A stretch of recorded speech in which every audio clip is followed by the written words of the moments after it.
graduated from Rowan University in the spring of 2022 with a sports communication and media degree. I got to actually call minor league baseball and G League basketball games while I was in school. And then I graduated, and as soon as I graduated, I went to NFL Films in Mount Laurel, New Jersey. And as much as I loved that experience, I miss putting on the headsets. I decided, you know what, talk is cheap.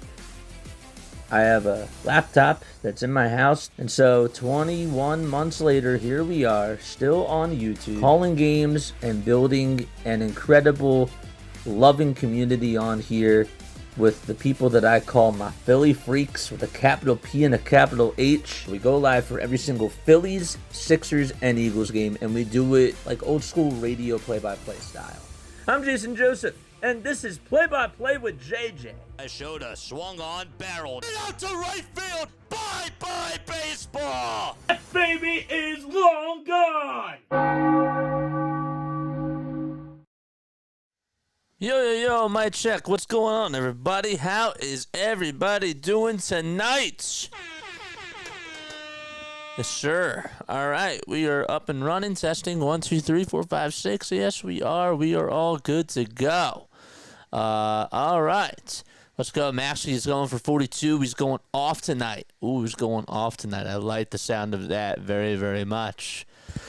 All right. Ninja Chat. Testing 1, 2, 3, 4, 5, 6. Let's do it again. Because for some reason that the Ninja Chat ain't working. Again, it was working just fine. And all of a sudden, it's not working. So let's try to get that up and running once again. Yo. Yo. Is it working now? Is it working now? Sounds good. We are good.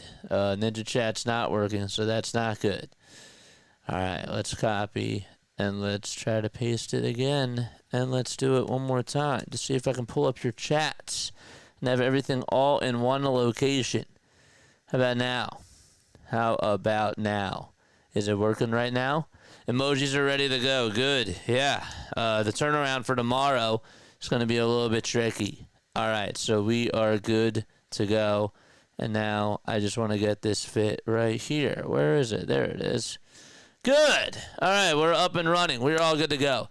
Sixers play against the Utah Jazz tonight. The Sixers are hot. Okay. There's no doubt about it. The Sixers team is very, very hot right now. They're on a roll. And they are looking to go for win number 12.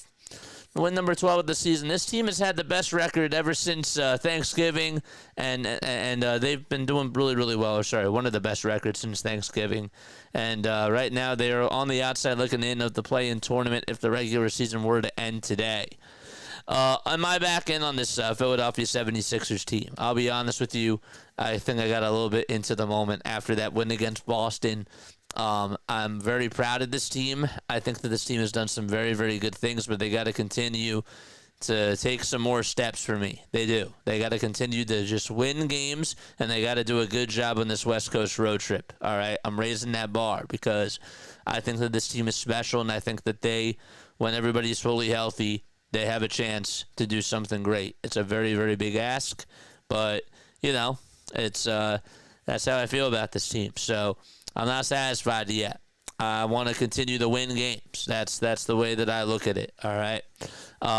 But yeah, I'm all ready for tonight. Should be a good matchup between the Sixers and the Jazz. Another test. This Utah Jazz team, have they had the best season? No, they're 7-22. But you're going on the road. You're starting off your West Coast road trip, and you want everybody to be out there. You want them to go out there and ball, and you hope that you can take care of business. I mean, look at ESPN Plus. Their betting odds for the night for the Sixers. They're picked to win the Sixers by 6.5 points. And I think that that's a very good bar for Philadelphia. I really do. I think that that's a very, very good bar for the Philadelphia 76ers. I just do. Why is this monitor, all of a sudden, it's like glitching in and out? I don't know why. But yeah, Jane's here. What's up, Jane? How you doing? And, I'm going to try not to get too distracted by these other screens that are over here. But overall, I'm very happy with how the Sixers team has been playing. I really am. I've been very happy with how the Sixers team has been playing over their last 10 games. Was I a little bit annoyed about the loss that they had at Cleveland? Yes, I was. I was very annoyed about that, and I did not feel good after that loss. But they proved to me something on Monday, and they proved to me something on Wednesday, and those were two huge wins, and I don't want to rub those things off because those were big wins, and they had to win those games, and it came down to the wire, it came down to the stretch. I'm more so impressed with how they won against the San Antonio Spurs, as weird as this sounds, because Joel Embiid got ejected in that first half, and Tyrese Maxey literally just put the team on his back in that fourth quarter, and I thought that he was really impressive out there. I was really, really impressed with what he was able to do. I don't want to, I want to give Caleb Martin his flowers too. I want to give Gershon Yabusele his flowers as well for what he did against Boston, but I was more so impressed with how they did against San Antonio, even though Boston's the better team, because I was looking at where the Sixers were, in that game, and I thought that I was very surprised that they were able to take control of that game. I was very surprised. Keep it rolling, 76ers. I can actually watch them on Tuesday. That's great. You mean Monday? They play Monday, Wednesday, and Friday. Monday, Wednesday, and Friday. Maxey loves to go up against Wemby. Yeah, he does. He absolutely does. Final score predictions. Make sure you guys comment those down below because I want to hear what your final score predictions are for this game. I'm going to go, my final score predictions today, I'm going to go with 122 to 100. 122 to 100. Sixers win by 22. I do. I think that we're going to have one of those games where we are in the fourth quarter, and we actually see a Dembona out of all people playing out there. I do. I think that we're going to have a blowout today. So that's my final score prediction. I'm going to write that down right now. But what are your final score predictions? Please comment those down below. Determination was key to the Celtics win. Yeah, I don't want to dismiss that. I really don't. Like they kept their heads in that game. They did, and they battled through a lot of adversity. I was just more so, if I were to pick like one or the other about like which team I was more so blown away by, I was more blown away by them beating San Antonio just because they didn't have Joel Embiid throughout that whole entire second half. They didn't. So that's why I would go with that game. But overall, I mean, it can't go wrong. I mean, I'm being very nitpicky. I just like to raise conversations. So, but yeah. 118 to 124. 124 to 118 Sixers. Okay, they win by 6. 118 to 98 says J-Rep. Ooh, I like that. I like that a lot. 118 to 90, 124 to 18. I don't want to go down to the wire, man. I really don't. I don't want to go down to the wire with another team. If they go down to the wire with this Jazz team, again, we have to see how it all plays out, and we have to see what the factors are in this game, but I will not be happy about that. Look at what's going on in the Knicks game right now. I haven't even been watching the Knicks game, but they're up by 1. It's 132 to 131. With 9.3 seconds to go in overtime, and the Knicks are up by 1.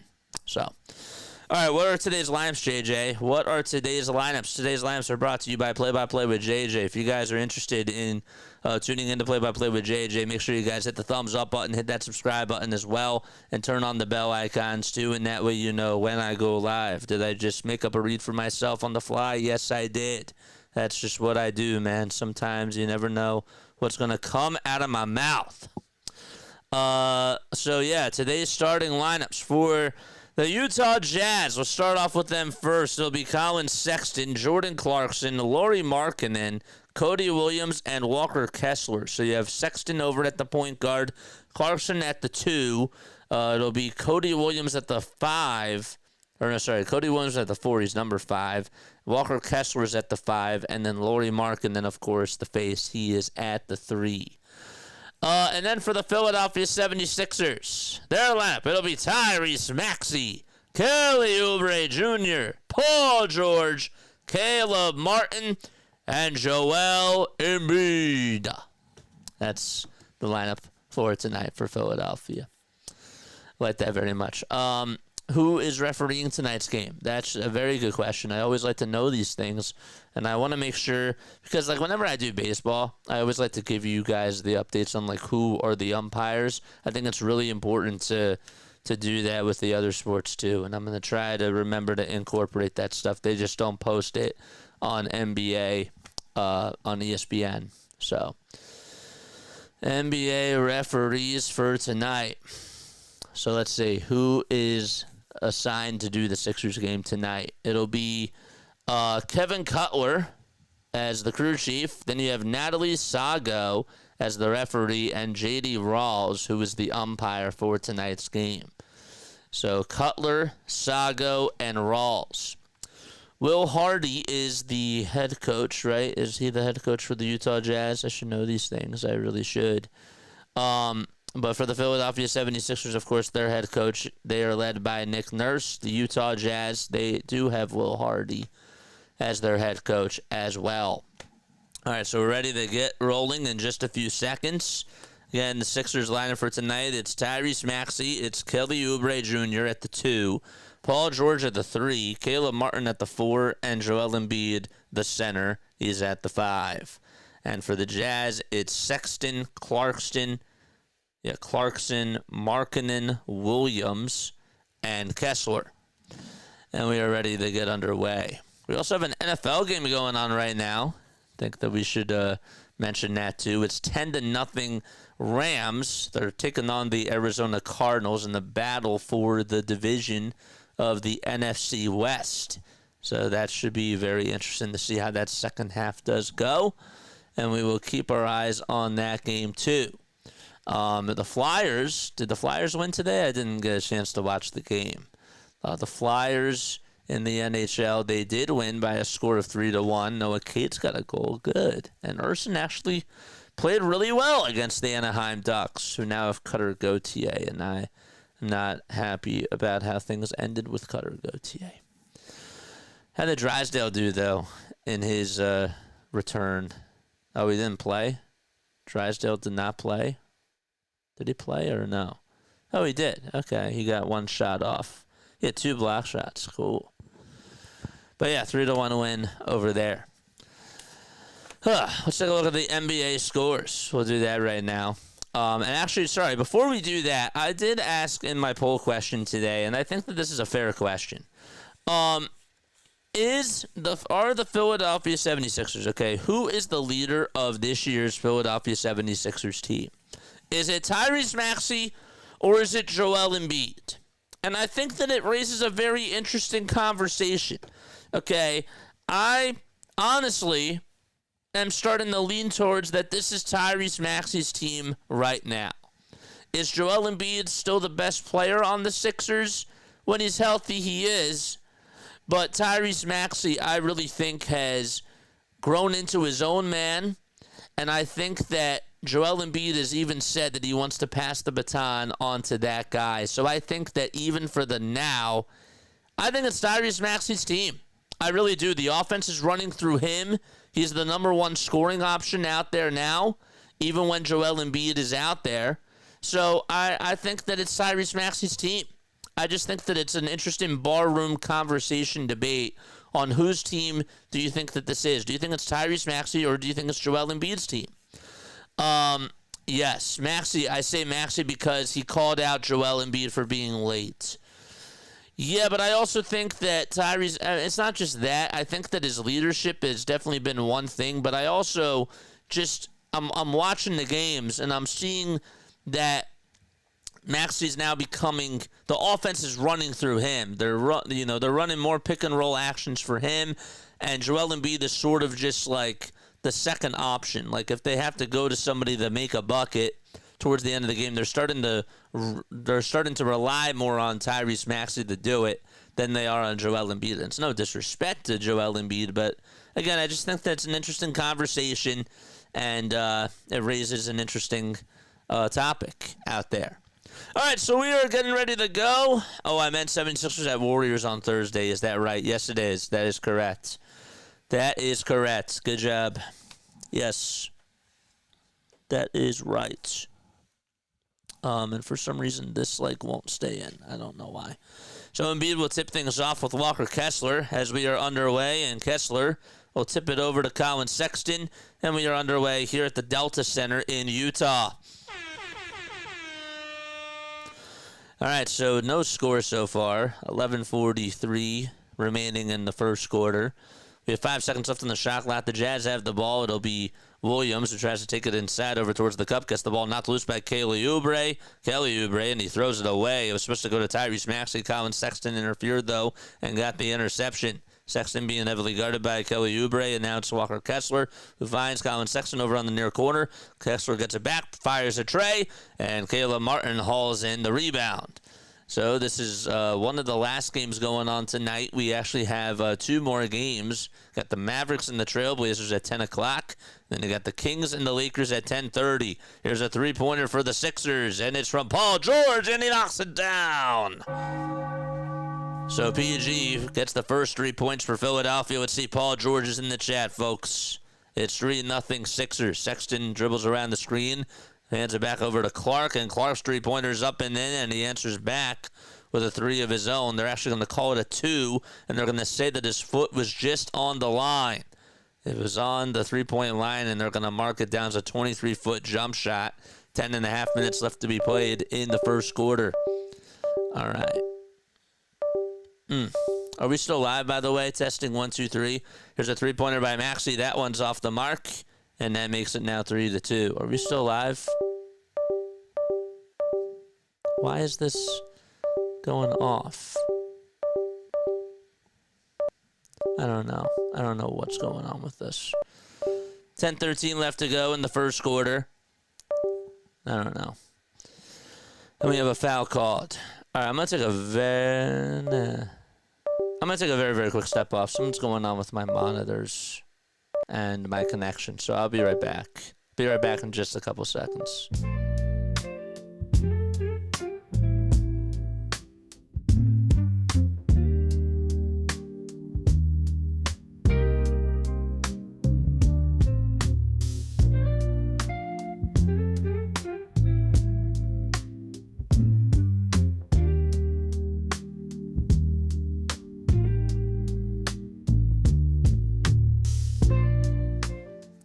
We are back on. There we go. Jazz now lead at 5-3 as they're able to get a bucket over on the other side.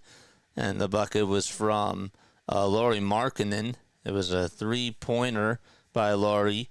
9.5 minutes to go in the first quarter. Jazz have possession. It's 5-3. Markannen will try to drive it over underneath the basket. Gets it blocked by Embiid. Kessler gets it back, though, as the ball just went into his hands, and he was underneath the basket, and he put it up and in. So that makes it now 7-3. Sixers down by 4. 9 minutes and 10 seconds to go in the first quarter. Embiid gets it over on the block, takes a couple of jab steps, takes one more jab step, puts up a jumper, and that one goes in and out.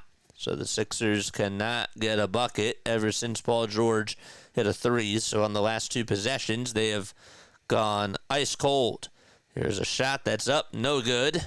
And the Sixers grab a rebound. Maxey left alone on an island for a 3. In and out that one goes, and Cody Williams grabs the miss. So Williams lost the ball in the turnover previously, and it was stolen by Caleb Martin. Now Clarkson will take it all the way towards the cup, and he finishes with the left hand. And Utah already on a 9-3 run as we played about 3.5 minutes in this first quarter so far. All right. Well, we got a late one here at the Delta Center. George wants to ISO, and he steps back, pulls up for a corner J, and that one is off the mark. 9-3 Utah with 8:10 left to be played in quarter number 1. Clarkson will try to set up the offense, and there's Lauri Markannen on the catch and shoot 3. Bang.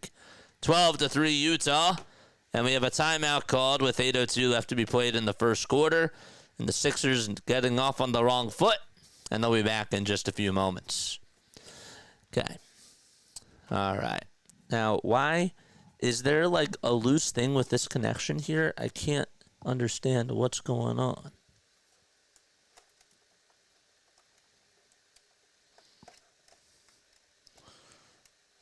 Can't understand if there's a loose thing with this or not. I think that's better. All right. Okay. Not a good start. Not a good start. But it's all right. It's all right. We're going to get back into this. And sorry about the scoreboard. We'll refresh this. JJ, my guy. What's up, Mass Coverage TV? How are you doing, my friend? Thank you so much. Happy holidays to you, brother. Happy holidays to you as well, man. It's the fourth night of Hanukkah for me. So I hope that you are celebrating the holidays and having a very good holiday yourself. Still alive, JJ. Good. Very good. We're still alive. Yeah, connection tonight has been a problem. Don't know why. I have no clue. I have no clue as to why. By the way, Mass Coverage TV, you know what to do. You got to drop that link down below, man. You got to love. You have to comment your link down below, dude, because you do an awesome job covering the Yankees, covering the Lakers, and so much, man. So shout out to you. Shout out to you for sure. Comment your link down below. My girlfriend is Jewish, man. Happy Hanukkah. Dude, that's so sick. That's so sick. Happy Hanukkah. Here, hold up 1 second. I still have my sound effects. Happy Hanukkah. That's Adam Sandler saying it. It's such a great little thingy. All right. So we are in a timeout right now. Nah, brother, this is your show, man. I'm here to support you. Man, you know, I appreciate it, man. You know that you're always welcome, though, to spread the love. I always appreciate you for stopping by, man. I do. It means a lot. All right, I think that we are up and running, and our chat is good to go. I can't understand why, for the life of me, that we're having some problems with things on OBS, but we are. Let's see if this works. Yo. I'm going to type in yo and see if that works. It typed in on Google. Is it not coming up over here? I guess not. There it is. Good stuff. See, it's going to hunt you down and take away your Philly Freaks card. I'm so scared. No, I'm kidding. I'm kidding. Next time these two teams play will be on March 9th. All right, so the Sixers, they're down by 9. Come on. Paul George scribbles around the screen, gets a little bounce pass over to Embiid, and Embiid goes up with a shot, and he's fouled. I like that little play call there by Nick Nurse.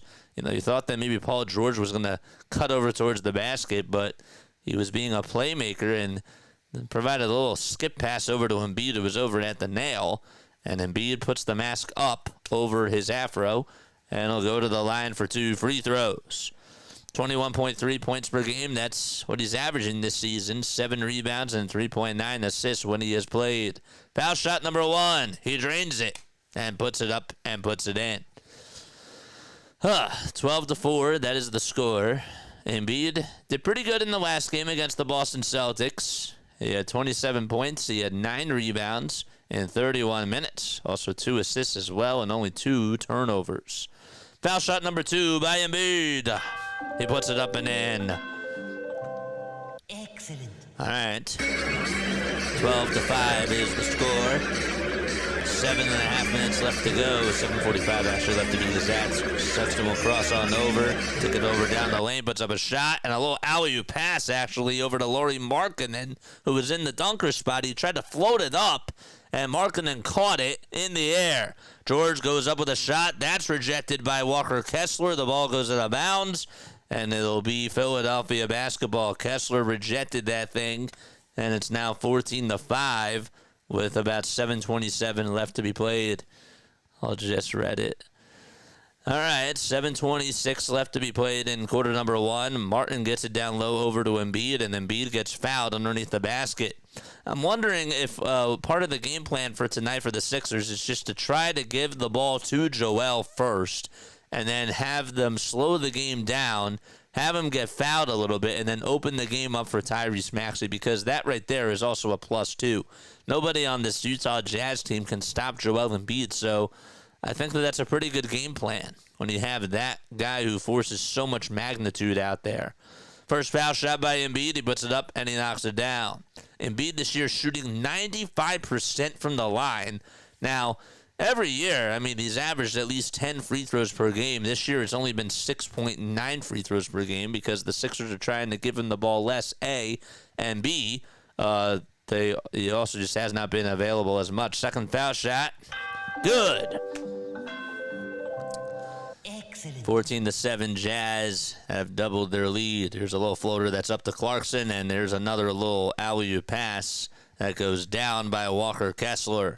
16-7. So back-to-back alley-oop passes from Jordan Clarkson.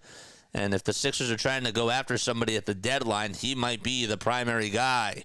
Maxey on a little pick and roll to Embiid. Embiid spins, turns, tries to go up with a shot. No. Second time, though, he tips it up and tips it in. So that's where the volleyball action certainly comes into play.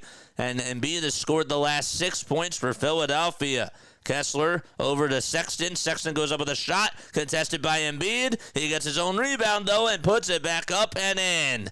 Good contest and good anticipation by Colin Sexton. Maxey hands it off over to Joel. He says, do your thing, and be with a foul line jumper, and it hits off the front of the iron and goes out over towards the left side. Kessler gathers it himself, though, and Clarkson now dribbling and providing the penetration at the top of the key. He'll go down low. He'll try to kick it back outside over to Lauri Markannen. 8 seconds left on the shot clock. Markannen has to get going. His defender is Oubre. And we have a reach-in foul or a personal foul called on Oubre. There are about 5 seconds left on the shot clock, and they'll reset to 14 seconds.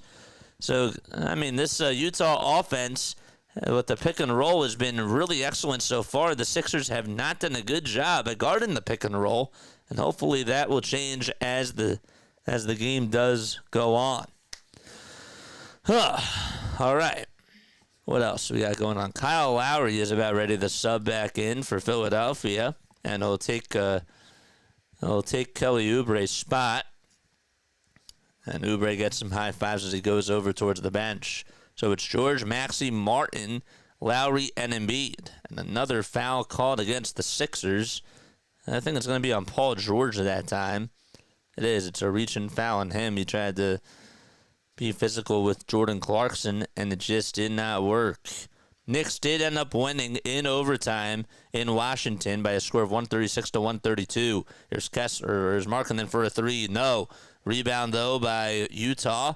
And it's Johnny Juzang, and the ball goes out of bounds as he tried to put up a shot. It was last touched by Joel Embiid. Last touch by Embiid. So far an 18-9 start, and we're about halfway done the first quarter. The Sixers have been getting Embiid the ball, though. 4 for 4 he is from the line. He's also 1 for 4 from the field so far in this game. Markanen gets it over on the far right side. He could have taken a three, but instead he handed it off and provided a little shovel pass over to Clarkson. Clarkson takes it over towards the right side of the baseline and floats it up and in. I tell you got to keep your eyes on this guy because he might be a good piece to go after for Philadelphia. 20-9, Utah in the driver's seat. They lead it by 11. Maxey will try to go down the lane, and he tried to kick it out over to Kyle Lowry and dribble around the perimeter, but it goes out of bounds over towards the far side, and Utah will have it once again. Sloppy, sloppy, sloppy for the Sixers. It is only their second turnover, though. Clarkson catches it and now finds Markanen wide open on a near corner three, and it's now a 14-point lead for the Jazz. Can't do the math correctly. And now Embiid hands it off over to George. Not a good start for the Sixers. 5:05 left to go. George wants to ISO. He takes a corner J, and he can't knock it down. He had Lauri Markanen on skates and could not drill that shot. Clarkson takes it over towards the lane. The ball gets interfered by with Tyrese Maxey, and a reach-in foul called again. And that's going to be on the Sixers. I left my remote over there. Darn it. It's starting to get a little bit hot up here. I mean, like, the Sixers have just gone wrong in this game so far, and you're just hoping that they can just find a way to snap out of this little funk. There is going to be a jump ball initiated by the referee for tonight's game, and that is Kevin Cutler. There's Lauri Markanen right next over to Paul George. Number 34. Who's number 34? Yeah, it is Kevin Cutler. Good job, JJ. Good job. So Maxey and Clarkson will be going up for a jump ball over at the Jazz foul line. Jazz are in their purple and white uniforms. And Clarkson gives it over to Lauri Markannen, who's being covered by Paul George. 10 seconds left on the shot clock. 4:43 left to go in the first quarter. Comes a little bit of some little play action for the Utah Jazz, and Lauri Markannen tried to put up a three-pointer. Could not get it to go, though. Lauri outside to Caleb Martin for a near wing three. Got it. So Caleb Martin picking up where he left off in the last game against Boston. That's what you want to see. Maybe that'll be a spark for some good things to come for the Sixers. Markanen catches, puts up a three again off the mark. Lauri with a long rebound over to the far corner. Lauri with a little alley-oop pass over to Caleb Martin. Martin tries to reset it, though. He was off balance. The pass was just a little bit short. Martin will give it over to Embiid. Good footwork. He'll try to lay it up and in. No, and he can't gather the rebound either. Instead, it goes into the hands of a Jazz player. And there's about 3:50 left remaining in quarter number one. All right, 3:43 to go. The ball gets battered around and it's stolen away by Philadelphia. So the Sixers lineup, it's George, Martin, Embiid, Maxey, and Lauri. Here's Martin on the drive over to the basket. He lays it up and in, and he'll go to the line for one more. Caleb Martin's in the chat. He is woken up from a coma ever since he played really well against Boston. And he's been doing a lot for the Sixers. 5 points, 2 rebounds. This is what the Sixers thought that they were going to be getting with Caleb Martin. And they were getting a guy who, for the first couple of months, was shooting 28% from three, which still isn't good at all. But we have a timeout called by Will Hardy and the Jazz. And the Sixers will be back in just a few moments. All right, I will be right back in just a few moments too. I need to turn the fan on, and I will be right back.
We're back in action over at the Delta Center. Sixers are down by 9 to the Utah Jazz.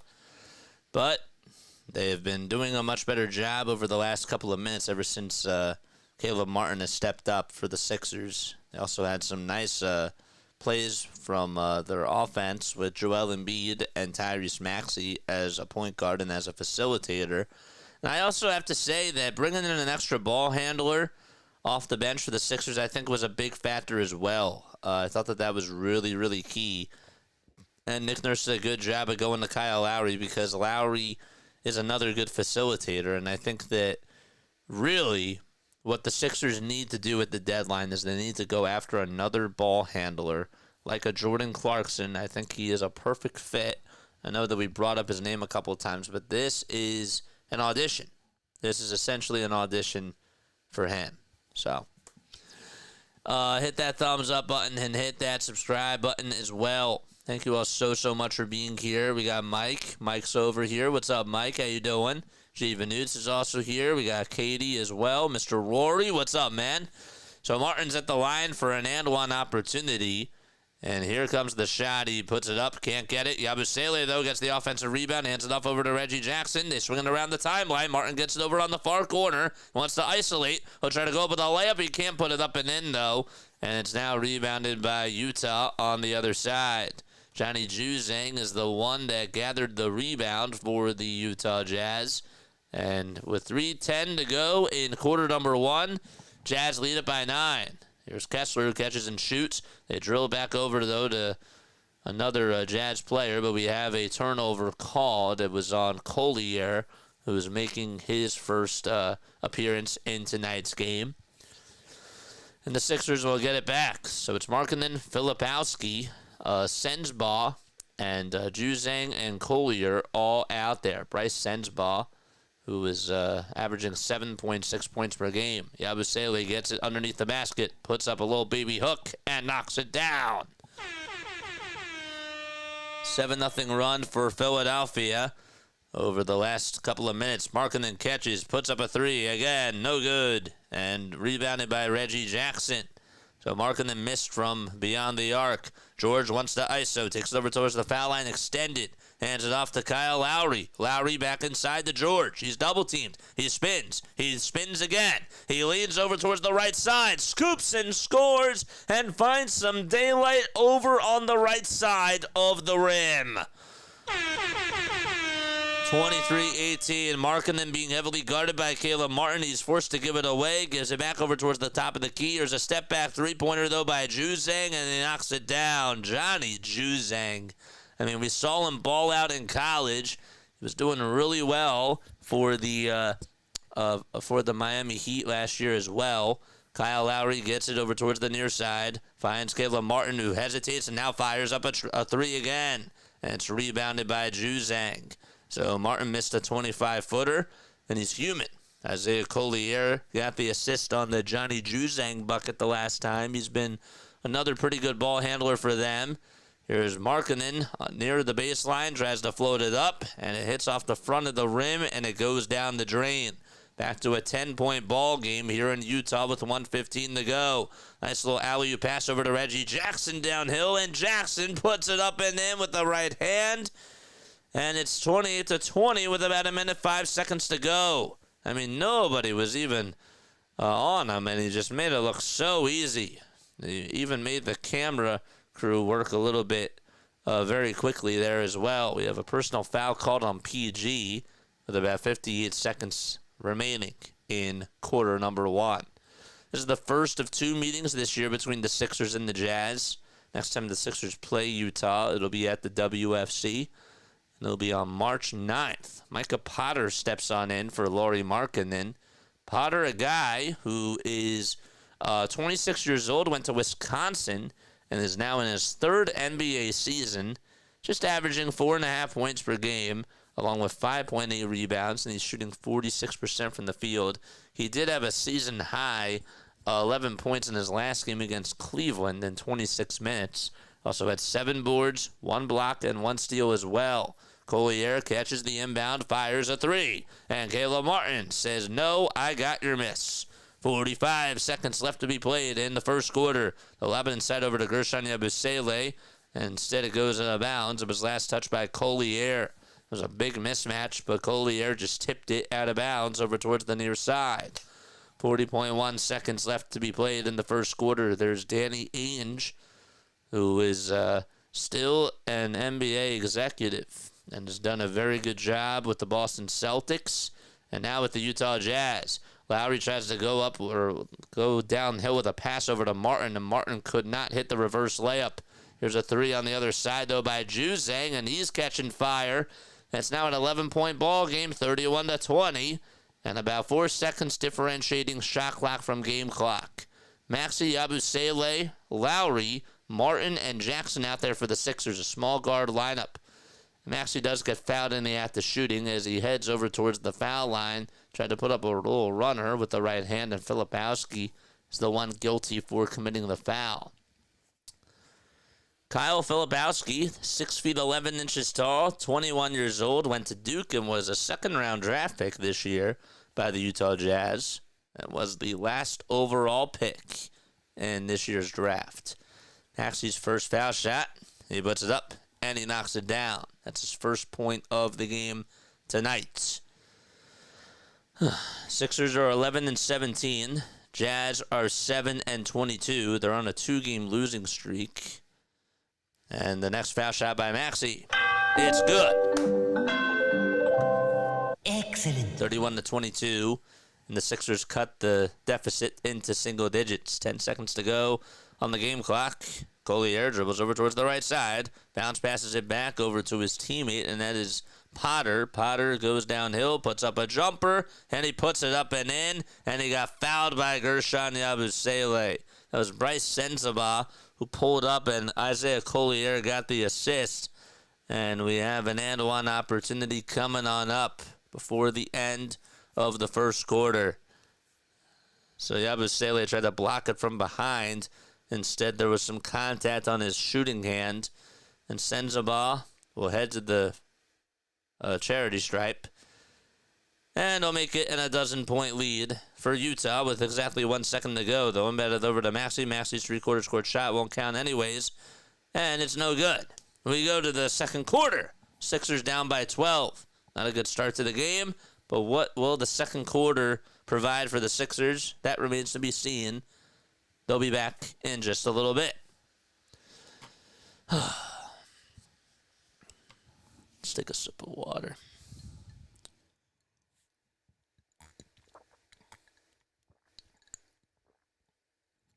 I miss McCain too. Do you think Bryce Harper will watch the NBA 76ers and the Eagles football team, says Joshua Jaquez? Dude, I don't know. I know he's a big hockey fan, but I'm sure that he'll probably support the Eagles during the playoffs for sure. Absolutely. I just wanted to say hi. Have a good stream. Thanks so much, Even News, for stopping by. Appreciate it. I'm a sipper. Is it a light wine, Grace? Only kind I can handle. Red wine is no. You don't like red wine? I mean, I like white wine, but red wine's my favorite. Red wine is my favorite. How far are you from... Oh, wait. No, never mind. If you guys want to, make sure you hit the thumbs up button, hit that subscribe button as well, and hit that thumbs up button. Everyone take a timeout. That was when I took a little timeout. It's funny. I don't know why on the sports scoreboard app, it always says at the end of each quarter that's going into halftime. And that's not the case. This Utah Jazz team, let's talk a little bit more about them. They lost to the Trailblazers, and they also lost to the Cleveland Cavaliers. They did win 2 games in a row before that, though. They beat the Nets and the Pistons. The last game that they played against the Trailblazers, though, that was tough for them because they had a 15-point lead, and that diminished at the very end. They got outscored 41-32 in the fourth quarter. They actually held the Trailblazers to under 30 points in the first and in the third quarter as well. Poor JJ, we are sorry. We are not interested in this team's poor first quarter. Well, it's going to pick up. Don't worry. Don't worry. That's what the next 3 quarters are for, right? That's just how it goes. So, 25 points for Markannen. That's how many he scored in the last game, and he shot 8 for 14 from the field, 5 for 6 from the line. He's had a very good first half so far, and hopefully the Sixers can try to contain them just a little bit more. But yeah, those are all. JJ, nice to see you, man. Love watching you. Michael Angle, what's going on, Mike? Good to see you as well, my friend. Thank you so much for stopping by. 34-22. Here's Maxey on a drive to the basket. He got fouled. And Ricky Council will step on in for the Sixers.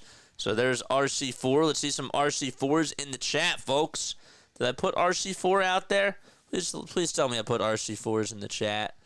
Please tell me that I did that. If you guys want to get access to some really, really cool emojis, all you got to do is become a member for Play-by-Play with JJ. It's $2.99 a month. Tyrese Maxey puts up the first foul shot, and then he knocks it down. Sixers down by 11. We played only 13 seconds in this second quarter so far. Maxey's averaged 25.7 points per game this season, which, according to the rest of the NBA, that's tied for 8th. Second foul shot, he puts it up, and he drains it.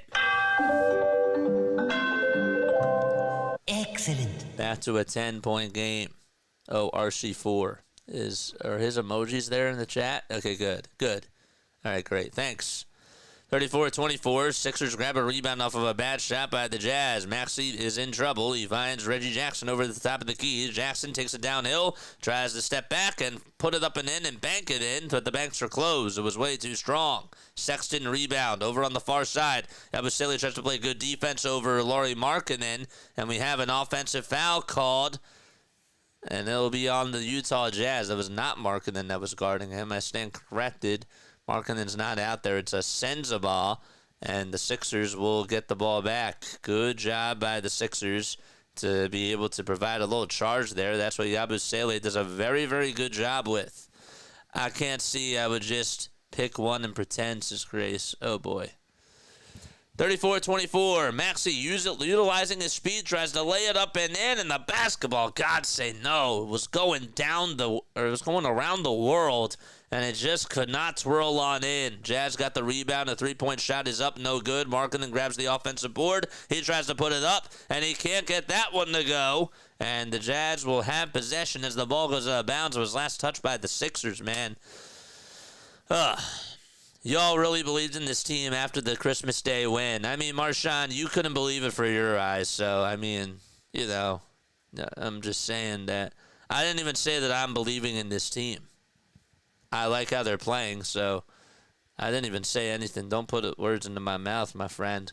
Colin Sexton gets the inbound pass, tries to float it up and in, and he does with the right hand. And Jazz back out in front by 12. 10:35 to go. Maxey steps back, puts up a three. No. Sixers not doing a good job shooting-wise from downtown. It has not been a good game for them from beyond the arc. 10:25 left to be played in the second quarter. A runner goes up by Senzabal. No good. Defensive rebound by Council. The fourth. Council tries to go coast to coast. Can't put it up and in, though. And a good board by Cody Williams. Council has to try to finish through contact a little bit stronger. Williams down the lane. Lays it up and in. And it's a 14-point game. Where's Embiid, man? We got to get Joel back out there. 10 minutes to go in the first half. 38-24. Not a good start by the Sixers. Sound like a broken record. But in case you are just tuning in, we got to call it like it is. Maxey on the drive over to the basket. And we have a goaltending called against Kyle Filipowski. So they'll give the layup over to Tyrese Maxey. And it'll be 30-26. Yes. We're getting smoked by the Jazz. Marshawn, I didn't even say anything about me even believing in this team. 30-26, 9:35 left to go. Spinning and turning is Colin Sexton, and he can't provide a jumper over on the near wing. Instead, it's Lauri who gets the rebound. Lauri finds Ricky Council going downhill, and he puts it up and in with the left hand and finishes on the left side of the baseline. And it's a 10-point ball game. 9:25 to go. Jazz call for time. And Lauri gets the assist off the nice little finish by Ricky Council, the fourth. All right. So first things first, Marshawn, don't put words into my mouth, man. Don't put words into my mouth. I did not say that I believe in this team again. And maybe in the moment I felt pretty good. But you know what? You got to talk to me because I'm not always level-headed in the moment. I said if you actually tuned into the very beginning of the stream, which you probably didn't, but that's okay. I said that they got to show me some more. They got to keep winning games, man. If they do a good job on this West Coast road trip, then I feel better. I feel better about this team. Don't forget to like and subscribe. Somebody has to do it. Yes, somebody has to like and subscribe. I hope that you like and I hope that you subscribe to my channel. I know that you are a subscriber, but you better hit that like button, Marshawn, because guess what? If we don't get to 100 likes and we're at 99 and you did not hit that thumbs up button, I'm blaming you. I'm blaming you. It's all love, man. All love. Don't forget to hit that thumbs up button. Hit that thumbs up button. JJ, tell us about the three so we can take a shot. Dude, we're not hitting threes today. Come on. We got to do a better job from beyond the arc. We're just 2 for 7, man. That ain't going to cut it. That's not going to cut it, dude. Maxey's missed a couple of wide open threes. So, I don't know. I think that they're coming off of a high off that win against Boston, and I expect them to win this game. There's no doubt about it. I expect them to win, but I wish that they would have started off better, but there's still plenty of time to go. Some teams, like, if you just watch them, dude, like, they come off with slow starts, and then people come on and they make assumptions, and it's like, well, if they end up winning the game, you eat your own words, Like, that's just how it goes. Like, am I mad about this start? I'm a little bit disappointed. I wish that they came out firing a little bit better, but, you have to play 48 minutes for a reason. Play 48 minutes for a reason, man. It's just how it goes. Well, we are back to being tragic, says Grace. I'm not there yet, man. I'm really not there yet. It's been a slow start. Yeah, okay, like the West Coast games, like this is just like one of those games where it's like, okay, it's a 9:30 game. They're facing up against a team that's not as competent, right, compared to the rest of the NBA. But like it's just one of those games. All right, 40-28 is the score. Utah has the ball. Or Utah just made a bucket. Didn't even see what the bucket was on. It was on Colin Sexton. He got the layup. And now Oubre gets it down low on the block for the Sixers. Oubre did lose the ball. He tries to come back up with it, and we have a personal foul called on Colin Sexton with just less than 9 minutes to go. JJ, it was a question, my guy. I never said anything about you or put words into your mouth. Oh, I thought that you said, you just said literally, okay, well, I'm not going to buy into it. My bad. If I misread it, I apologize. Oubre hands it off over to Yabusele, who's over at the top of the key. Embiid steps in between the lines. He's underneath. He was just in between the three-point line and the top of the key, and he threw it down low. And we have a stoppage in play. It's last touch by Utah. If I misread that, I apologize. Sometimes I don't remember half the things I say on here. Oubre will inbound it for the Sixers over to Tyrese Maxey. Maxey being heavily guarded by Potter. Dribbles over towards the right side. He's at the top of the key. Swings it over to Oubre, who catches. Puts up a three. No good. Sixers 2 for 8 from downtown. 8:39 left to go in the second quarter. Sexton dribbles. Crosses over. Hands it off over to Senzabal. And Senzabal with a good contest on the defensive side by Oubre. Still is able to make some noise and provide a bucket. Maxey gets a behind-the-back bounce pass over to Embiid, and Embiid draws up a three, and he puts it up and knocks it down. Joel Embiid making the third straight tonight for the Sixers. That's his first three in this game. Kyle Lowry feeling it over on the Sixers bench. 8:03 left to go in the second quarter. Kessler will try to set a little pick, and there's a shot by Senzabal, and it goes out of bounds. God forbid the Eagles lose tomorrow. I can't even focus on the Birds right now, man. But yeah, I'm excited about tomorrow's game. If they lose tomorrow, I'm not even that concerned about it either because Jalen Hurts ain't playing. I mean, I don't know. Is that really the worst thing if they don't win tomorrow? If they lose tomorrow, they got to win against the Giants. Maxey takes it over towards the right side, goes underneath the basket, lays it up, and lays it in for the Sixers, and they're down by 9. Good job. 42-33, 7:35 left to go in the second quarter. So it's Kessler, Williams, Potter, Collier, and Senzabal all out there for Utah. Collier is trapped. The ball gets deflected by Oubre, and it goes out of bounds. I got to tell you, Kelly Oubre's defense over the last couple of minutes has been really good, and I like how the Sixers have done a good job at trapping some of these Utah Jazz players. Now, I will tell you that Keontae George is not playing in tonight's game.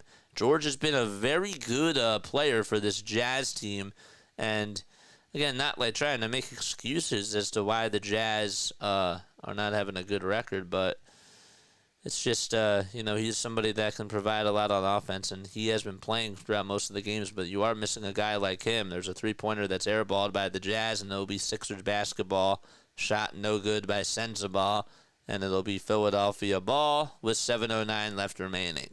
George averaging 16 points per game this year. That's Keontae George in 25 games started. He started in all 25 games that he has played in. All right, so the clock winding down with 7 minutes to go. Maxey gets some space, lets it fly for three. Bang! The Sixers are heating up, and they're now down by half a dozen points. Now 2 for 4 from three in this quarter so far. They're doing a good job at outscoring the Jazz. Here's a three that's up, and that one is good. For Utah, it's Sensabaugh who knocks that one down. So Maxey goes for 24 feet. And Bryce Sensabaugh knocks one down from 27 feet. Back to a 9-point ball game. Embiid at the top of the key. Wants to hand it off over to Maxey. Maxey gets the little shovel pass, dumps it back off over to Embiid, and Embiid goes up with a shot, and he's fouled. Tried to make a little trick shot there as he hugs Micah Potter. And it's a foul in the act of shooting. And Embiid will head on over to the nail. Like the ball movement that the Sixers have provided here in the second quarter. The ball movement seems more crisp, seems like it's more fluid, and they're doing a better job at getting everybody involved in the offense.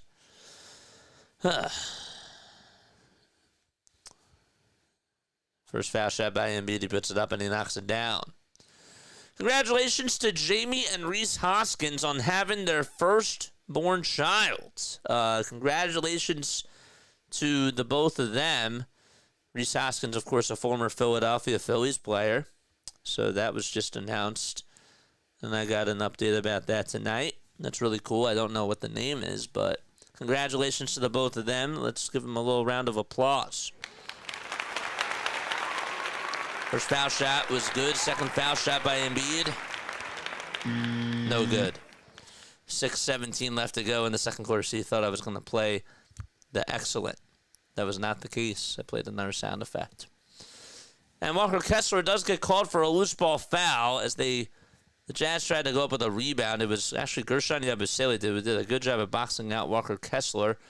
And a loose ball foul called on Walker. Love the hustle, love the tenacity on defense by the Sixers. And Yabusele will earn his stripes over at the line as the Sixers are now in the bonus. First foul shot by Gershon. He knocks it down as he puts it up and puts it in.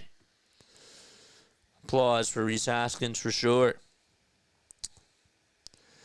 45-38 is the score. Gershon averaging 9.5 points per game, 5 rebounds, and just less than 2 assists as well. Foul shot number 2. It's good. Excellent. Sixers back within striking distance. They trail by 2 possessions as Gershon Yabusele gets his first 2 points of the night. Here's a throw over to Jordan Clarkson, and the ball goes out of bounds. Good job by Kyle Lowry to cause that to happen. And the Sixers smelling some blood. 11-3 run for the Sixers over the last 2 minutes. And they lead. They're actually winning this quarter 19-11. Here's Embiid who gets it down low and passes it to Oubre, and he puts it up and in. There's that tic-tac-toe pass from Tyrese Maxey over on the far wing. He found Embiid over at the nail. Oubre was cutting backdoor over to the basket and hit a reverse layup as well. 45-41. Philadelphia trails by 4. It's still a 2-possession game. We have a foul called on the floor as Clarkson tried to initiate contact from Oubre, and Kelly gets called for his 3rd personal foul. So he has to be careful. Oubre not doing such a good job on offense today. He's had a couple of good defensive drives, even though he did finally get his first bucket on that cut over towards the rim. However, you just expect him to be doing a little bit more out there, and it has not been his night so far. Johnny Juzang will step on in for Bryce Sensabaugh, and Oubre's still out there for Philadelphia. Clarkson on the drive to the basket, got tripped up, and George steals his lunch money, George to Maxey on the near wing. Maxey being unselfish. Finds Yabu for a three. Swish! Philadelphia down by 1. 22-11. And a brand new quarter for the Sixers. They've matched their total from the first quarter, and yet there's still 5 minutes left to go. They put up 22 points. 45-44. Kessler turns it over as he gets called for an illegal screen. And Philadelphia has a chance to take the lead for the first time today. 45-44. Good job by the Sixers. I think that the pendulum has swung, and the reason why is because they're playing more physical in this quarter, and the play calling has been really good by Nick Nurse. Embiid hands it off over to Maxey. Maxey tries to give it back over to Embiid. Embiid spins, turns, he pivots, he spins again, puts up a foul line jumper, no! And Yabusele, who tried to fight for a rebound, gets called for a loose ball foul. They're also hustling a little bit more. Gershon has made some very good physical plays, not trying to get boxed out and battling through adversity. But yeah, so far so good. Lauri Markannen, by the way, I know that the stats will say that he's 4 for 10 from the field and 3 for 8 from 3, but I really do believe that the Sixers have done a better job at trying to limit him. And Gershon's defense has been great. Now it'll be Caleb Martin who steps on in for Gershon. 4 minutes and 40 seconds remaining in the second quarter. Here we go. There's a three-pointer that's up by Juzang, and he bricks it. And George gets the rebound. Outlet pass over to Maxey. Maxey tries to lay it up and in, but he's fouled by Collier. And Maxey will try to tie the game first, and then potentially give the Sixers the lead with both of these free throws coming on up. Like, subscribe, and hit the bell icon, folks. We cover the Sixers, the Phillies, and the Philadelphia Eagles on this channel. We got 38 likes, 35 people watching on this channel. Good stuff. Good stuff so far. 45-44. So Maxey's going to the line. First foul shot by Tyrese Maxey coming on up at the Delta Center. This is to tie the game. He puts it up and in. Second foul shot. Here it is. And that one is up, and that one is good too. Excellent. And by the way, this is the second time that the Sixers have had the lead today. The first time is when Paul George actually got the first bucket of the game, and it was 3-0. George, speaking of him, comes away with a steal off of the bad pass over to Walker Kessler. George initiates it over to Maxey, and Maxey puts it down with the right-handed sledgehammer. An exclamation point by Tyrese Maxey as he throws it in over towards the rim. The pass gets volleyballed from Clarkson over to Kessler. It's stolen, though, by Maxey. Maxey on the near wing at the three-point line. Now dribbles over towards the Delta Center. Gets a screen from Embiid. A little pick-and-roll action. Embiid thought that George was over towards his left side. He wasn't, though. Instead, it'll be Jazz ball as Collier got the steal. And he runs down the lane like a runaway freight train. And he slams it in there to make it 48-47. And the Sixers will burn a timeout with 3:24 to go. So the Sixers up by 1 with 3 minutes and 24 seconds left to be played in quarter number 2. And they'll take a quick break, and they'll be back in just a little bit. PG better than Tobias ever was, but we're paying him more money. Yes, I do agree with that, though. He's better than Tobias Harris.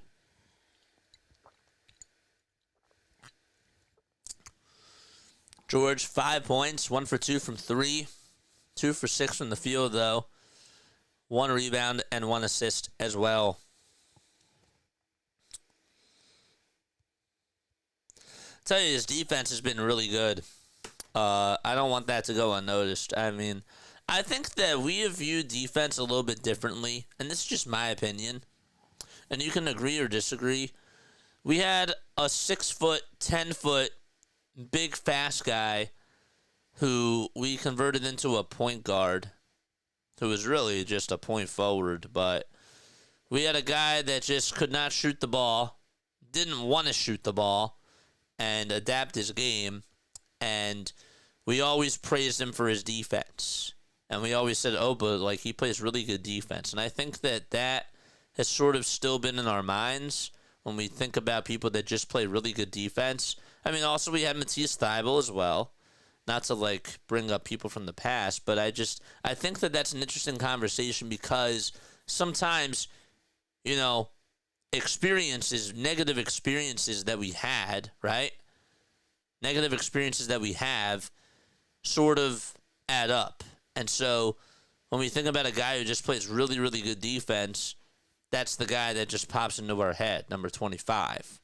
And then Matisse Thybulle as well, right? So we had bad experiences from those guys, and we don't want to just think of a guy as a good defensive player. But I think that there is some truth, that he's been playing very good defense, which is valuable to an extent.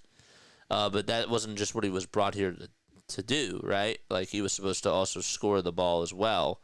But when you're just looking at one side of the ball, yeah, the offensive stats may not show, but the defensive stats do matter too, right? Like, to an extent. And I think that my whole point during this whole monologue here is that it brings up an interesting conversation because I think that we look at these stats differently and we look at defense differently just because we had a guy who could only play defense and couldn't really score the ball. We remain traumatized. Yeah, absolutely. Absolutely. So that's all I'm trying to say. I think that left a big scar on us. I do. Embiid steps back, fades, tries to turn, and spin over towards the other side. Then he puts it up and in. Surprised they didn't get called for a travel there. Did a good job, but nonetheless, it's 50-47. Sixers up by 3 with 3 minutes to go in the second quarter. Kessler has it over at the top of the key, dribbles over towards the left side, and Embiid meets him down low, and he's forced to throw it away. Lauri Markannen, excuse me. And Markanen does. He throws it away, and it goes out of bounds, and it's Sixers ball. 22-5 run over the last 5:25 for the Sixers. Embiid hands it off over to Maxey. Embiid tries to give him a little screen there. Maxey gets double-teamed, goes downhill, finds Embiid at the top of the key. Embiid, what was he going to do? He didn't know what to do, and he actually traveled, and he walked. He had plenty of time to think about what he was going to do, and he could have taken the three. He could have tried to post up somebody and just ran it down the lane. Instead, he turned it over, which is the worst possible outcome for Philadelphia. 2 minutes and 39 seconds remaining in the first half. We played about 10 minutes in this first half so far. There's a three-pointer that doinks and goes in and out for Utah. 2:23 to go in the second quarter. Embiid gets it over on the left side of the elbow. Gives it back to Maxey over on the near corner. Almost lost the ball. Lobs it back over to Embiid. 5 seconds left on the shot clock. Embiid trying to take on Lauri Markanen. And he tries to get him on skates. And he does. And he lays it up and lays it in. And Joel Embiid putting up another shot for the Sixers and converting. 2 minutes to go. Here's a floater by Sexton, and he knocks it down, but the shot won't count. They're going to call a foul on the floor, and it'll be against the Philadelphia 76ers. We got 41 likes. We're halfway to 50 almost. 9 more, then we're halfway over to 50. I kind of like these West Coast road games like on the weekend because, a lot of teams will play it like during the 7 o'clock hour that we're friends with, and so it's sort of kind of nice because we get people that sort of tune in, and these are like the after hours for the most part.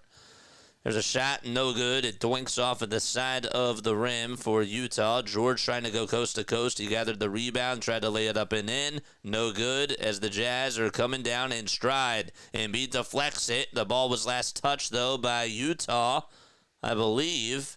And it'll be Sixers ball, will it be? They said that it was last touched by Johnny Juzang, and I think that the Sixers should review this, and Nick Nurse is going to challenge this. He is. The ball ended up going out of bounds. I thought it clearly touched Johnny Juzang last, and the Sixers tried to challenge it, and Nick Nurse signaled for a challenge, and now he gets onto the court and goes into everyone's face, and are they going to be able to challenge it now? Maybe not. Andre Drummond's looking like, what's going on? He signaled for a challenge. I don't know. They're showing the replay. He just lost the ball. He just lost the ball. It was last touched by him. It was not even touched by Joel.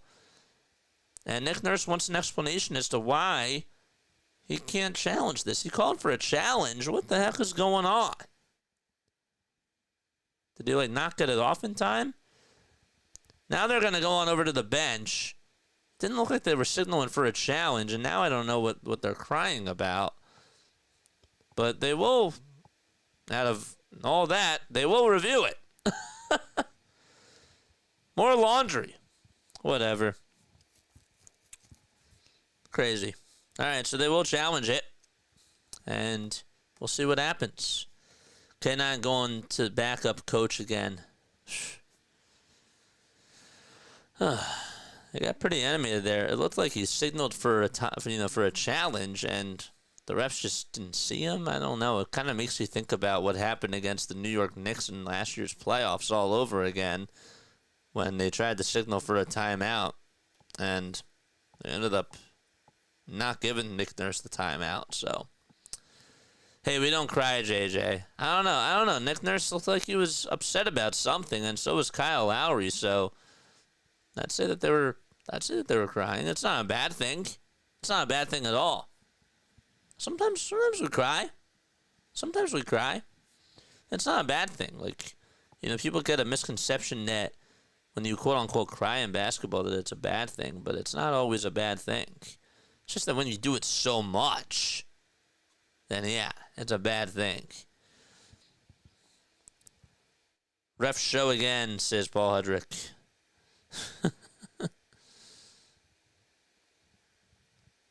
Crazy. Down by as many as 14, the Sixers have stormed back, and we have a technical foul called against the Sixers. Is that true? Is that going to be on Joel Embiid? I don't know. They're not updating on ESPN, so that's not good. It's first foul shot though is up, and that one is in. And looks like every single one of these bots is down, so that's not good. It's 52-47. Sorry, 52-48 with about a minute 33 seconds to go in the second quarter. So we'll wait and see what happens at the half, and then if it doesn't change by the end of the third quarter, then we'll just go back. They said it was on Nick Nurse. Thanks. I can't listen to the audio, so I couldn't even see the signal. 52-48, 1:30 to go in the second quarter. A dribble handoff, and it goes. There's a three-pointer by Clarkson. That's no good. He knew it was way off, and it was. Long rebound by Martin. Embiid pushes the offense downhill. It gives it over to Maxey. Maxey gets the ball battered around, and it'll be a foul called on Utah. And the Sixers, again, they're in the bonus. Regardless, it would have been a shooting foul anyways. Tyrese Maxey will head on over towards the nail. So Paul George in this game, just 5 points for him. 15.9 points per game, though, he's averaging. They'll actually say that Embiid's going to go over to the line. They called the foul on the guy that fouled Joel Embiid. That's the one they decided to stick with. 14 points for Embiid. First foul shot by Joel, and it's off the mark. Hit off the front of the rim and danced over towards the right side and drifted out at the last second. 52-48. All right, 44 likes, baby. 1:19 to go in quarter number 2. Embiid with the mask over on his afro. Takes one dribble, puts up the second foul shot, then knocks it down. Excellent. So now a 5-point ball game with about a minute 15 to go in quarter number 2. Sexton out there for Utah. It's the starters, Kessler and Markanen as well. There's a floater by Colin Sexton, and those things are just so deadly. How do you stop his floaters? I don't really know. I mean, just put a body on him, maybe? I don't know.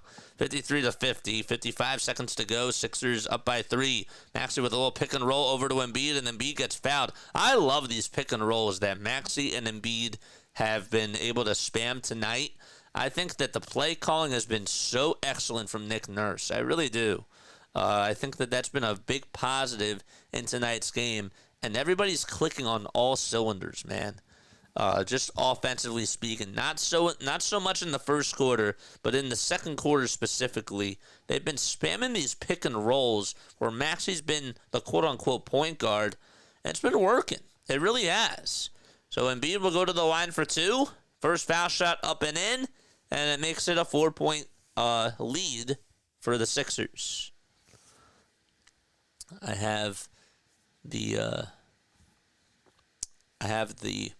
what do you call it? The talking yips today.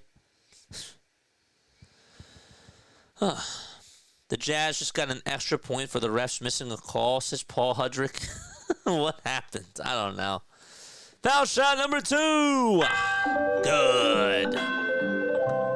Excellent. 55-50 with less than 50 seconds to go. All right, so now the scoreboard is back up and running. Sexton gives it up over to Markannen. Markannen catches, tries to put up a 3. Yabusele gets the rebound. He leads the charge. Hands it off over to Kyle Lowry. And Lowry gives it down low over to Embiid, and Embiid tried to do a little a backwards pass over to Ricky Council the fourth, and it went out of bounds. Not a good pass by Embiid, and he can't show off the flashy moves there, young fella. Or big fella. Colin Sexton tries to go up with a shot. It's tipped back in, though, by Lauri Markannen. And it's back to a one-possession ball game. Again, you got to get somebody on that guy, man. You do. I know that he's a pretty good point guard, and he can hit the mid-range J, and he can also get you with floaters, but somebody has to stay on that, man, dude. 55-52, about 3 seconds differentiated in the shot clock from the game clock. George tries to go downhill, zigzags through, and slams it in. 57-52, he was not coming down for a couple of seconds, and we have a turnover called, I believe, on Utah. Hesitating for a second because Clarkson went off for a second, and there was a stoppage in play with 2.9 seconds to go. Can you believe that Paul George was able to be that physical and just take it right over towards the cup and slam it in like that? We want to see more of that, man. We want to see more of that for sure. They had 1.3 seconds back over to the game clock. 4.2 seconds to go. Sexton inbounds it over, and he lost the ball. Clarkson lost the ball. Sixers will pick it up, but that's going to do it. As we head into halftime, Sixers, they lead it by 5. They were down by 12 heading into quarter number 2, and they won the quarter 35-18, so they scored 17 more points than the Jazz in this quarter, and they lead it by 5. It's great. 57-52 is the score, and we go into halftime. Yeah, so, look, the Sixers got off to a very slow start. I'll talk a little bit more about that in just a little bit. I do want to take a very, very quick breather, but, as we are on here, I would really, really love us to go say hi to our brother from another mother, and his name is Rising Rhino. So let's go say hi to Rhino. Let's go check up on that football game. He has 60 likes already. Let's try to increase that and get him to 70 likes. All right? That's what I want us to go do that. Hit that thumbs up button, though. Hit the subscribe button as well. We'll be back in a flash. Don't go anywhere. Stay tuned.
We are back on here. Hopefully you're all having yourselves a very, very fantastic day. The name is Jason Joseph. This is Play-by-Play with JJ. First of all, if you are tuning into this channel for the very, very first time, welcome aboard. My name is Jason Joseph. This is Play-by-Play with JJ. As I just mentioned, we go live for Philadelphia 76ers, Philadelphia Phillies, and Philadelphia Eagles games on here as well. We got a late one here at the Delta Center. Sixers playing in Utah, taking on the Jazz. And so far, how did that first half go? You saw the good, the bad, and the ugly in reverse order. It was really the ugly, the bad, and then it was the good at the very, very end. I thought that they played much better in that second quarter. They played coming into this game, the Sixers really gave you a lot of blah. They did. They gave you a lot of not such good play. They turned the ball over a lot. Nobody was really getting into their sets. Nobody could really come up with good shots. Everybody was getting 2 3-point heavy, savvy, if you will, and they were just trying to shoot the threes. And it was not working out. We weren't knocking down our shots. We weren't playing aggressive basketball. The ball movement was very stale, as I always like to say. Sometimes with this team, when they're not passing the ball around and they're playing a lot of ISO, that's not going to win you a lot of games. And for this team in particular, that's not how they operate. That's just not how things go. But, you know, in the second quarter, I really thought that Nick Nurse did a good job at just finding ways to give Joel the ball. I did. I thought that they did that sort of a little bit in the first quarter. Then they went away from that, and then they sort of went back to it. And in this type of a game in particular, look, you're Joel Embiid, every night he's not going to be the number one scoring option. But sometimes you're going to have to rely on him more. And in this case, nobody on this Jazz team can stop him. There's nobody that can match up with him when he's even 75, 70% healthy. So I'm fine with them giving Joel Embiid a lot more work in tonight's game because I think that it's needed. I do. They couldn't find ways to score. Maxey was ice cold in that first quarter, and they tried to give it to him. They tried to give it to Paul George, and Embiid had the responses. Caleb Martin also had a nice little run in that first quarter as well. He had a big three, also had a nice little layup, and then he went back to being Caleb Martin. But his defense has been nice. I think that we have hit a peak with our defense overall. I think that our defense was really, really good. Nighttime games sometimes are hard. They are. I think that this is one of those games that is a trap game because they are coming off of a huge high against the Boston Celtics. They had a very big high against the Spurs. They've been hot. And now it's sort of like, well, we came off of a very huge, monumental win against the Boston Celtics because I think that was season-saving, potentially. We could probably go back to that game against Boston and even against the San Antonio Spurs, and we can say to ourselves, well, that's when the season changed for the Philadelphia 76ers. That's when they hit their stride, and that's when things started to turn in the right direction for them. Possibly. But we'll have to wait and see. But yeah, not a good first quarter. Second quarter was a lot better. It was a lot more crisp. I'm looking at the play-by-play from the second quarter just to try to refresh my memory a little bit. For some reason, we're not putting bodies on Colin Sexton. That has to change when we go into the third quarter. Kyle Lowry on him is not a good matchup. When they did go to Kyle Lowry and they put him out there defensively on Colin Sexton, it's just not going to keep up with him, man. Kyle Lowry is literally 39 years old, and he's just slow. He can't stay on quicker guys now, and that was supposed to be his guy, and we just don't have. For some reason, we are still going to Kyle Lowry. And having him defend Colin Sexton, and that's just not how it's supposed to be at this age of Kyle Lowry's career. But what was a good thing? We were down by 14 points. It was 42-28. Embiid hit a three. That three changed the tide of the game, And that's when the Sixers finally were able to go on a nice little run, and they found their rhythm. They did. They found their rhythm from that.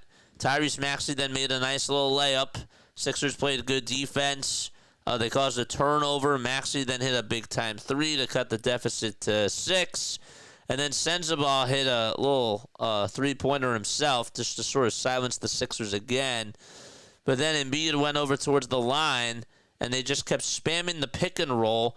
And Embiid hits the first foul shot, and Gershon Yabusele boxes his defender out, and Walker Kessler gets called for a loose ball foul. So, like those types of things were big. I really thought that the game changed, or the way that the second quarter changed, was when Joel hit that three, because that sort of sparked Tyrese Maxey to hit some nice shots, and then they played very aggressive.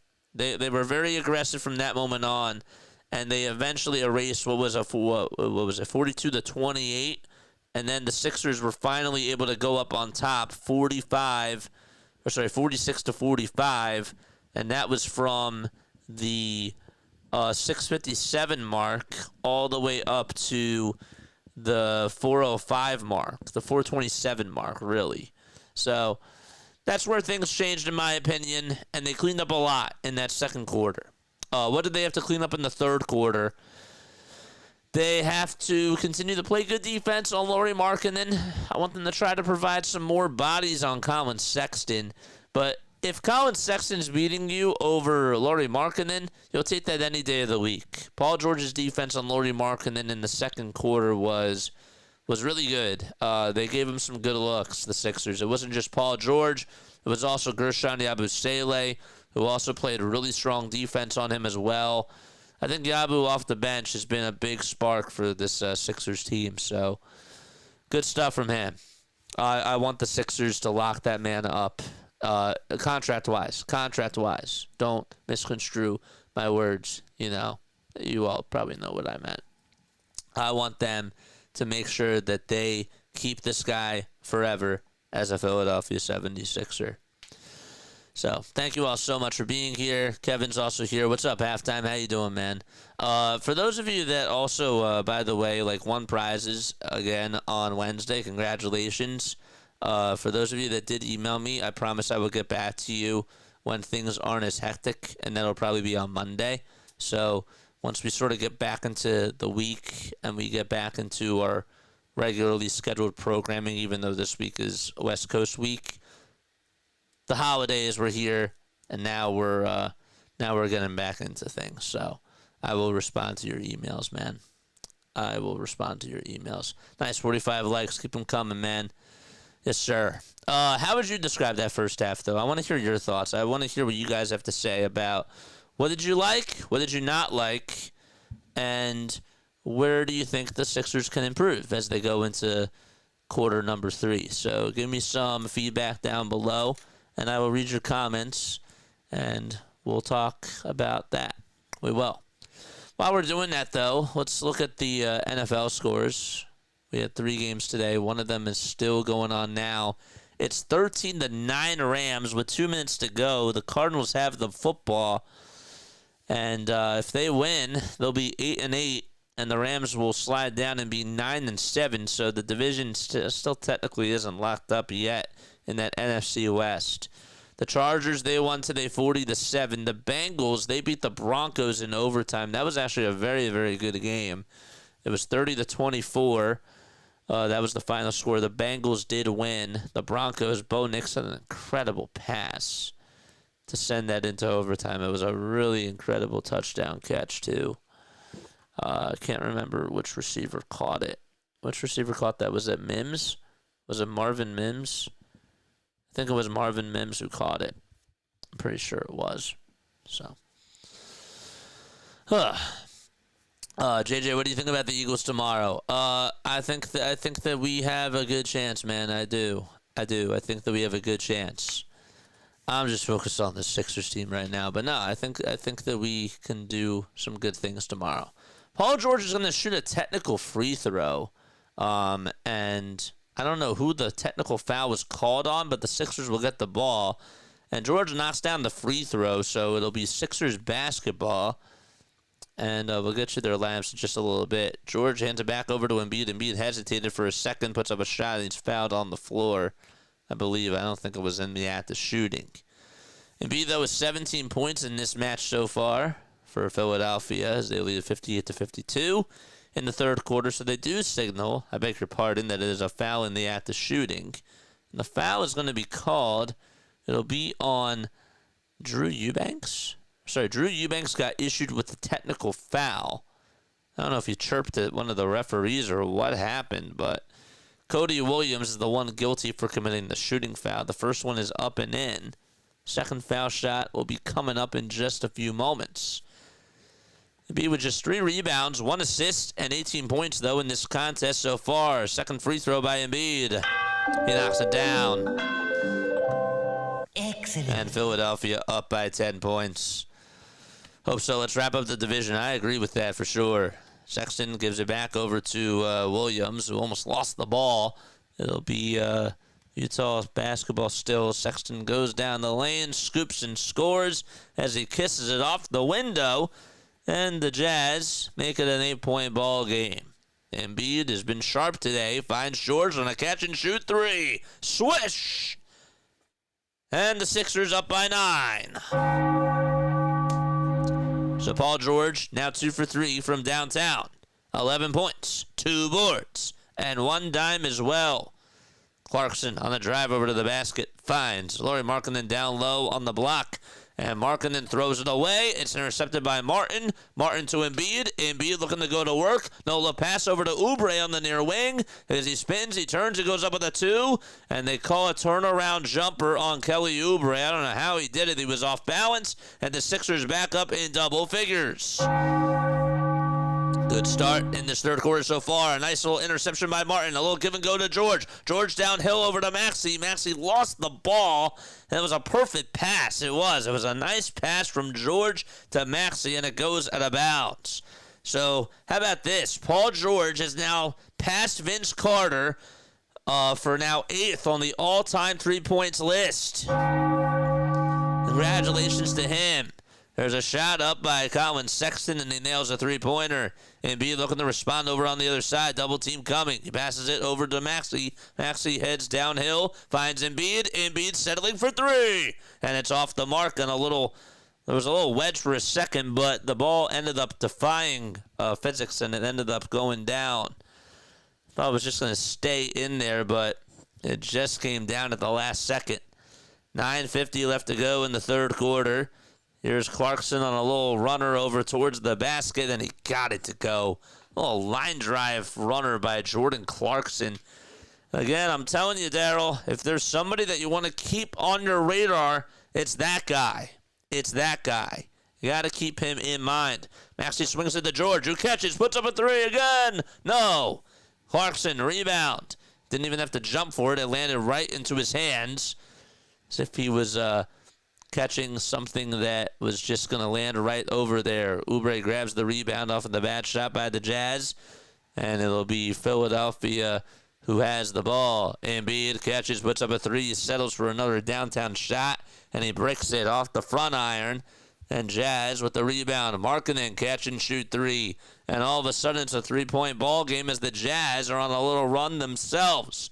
Sixers had a big lead, and now it's diminished. It's been like an 8-0 run over the last minute and a half. Dribble handoff over to Caleb Martin. They hand it back off over to Maxey. Maxey dribbles towards the right side. Finds Embiid on the pick-and-roll action. Embiid scoops and scores.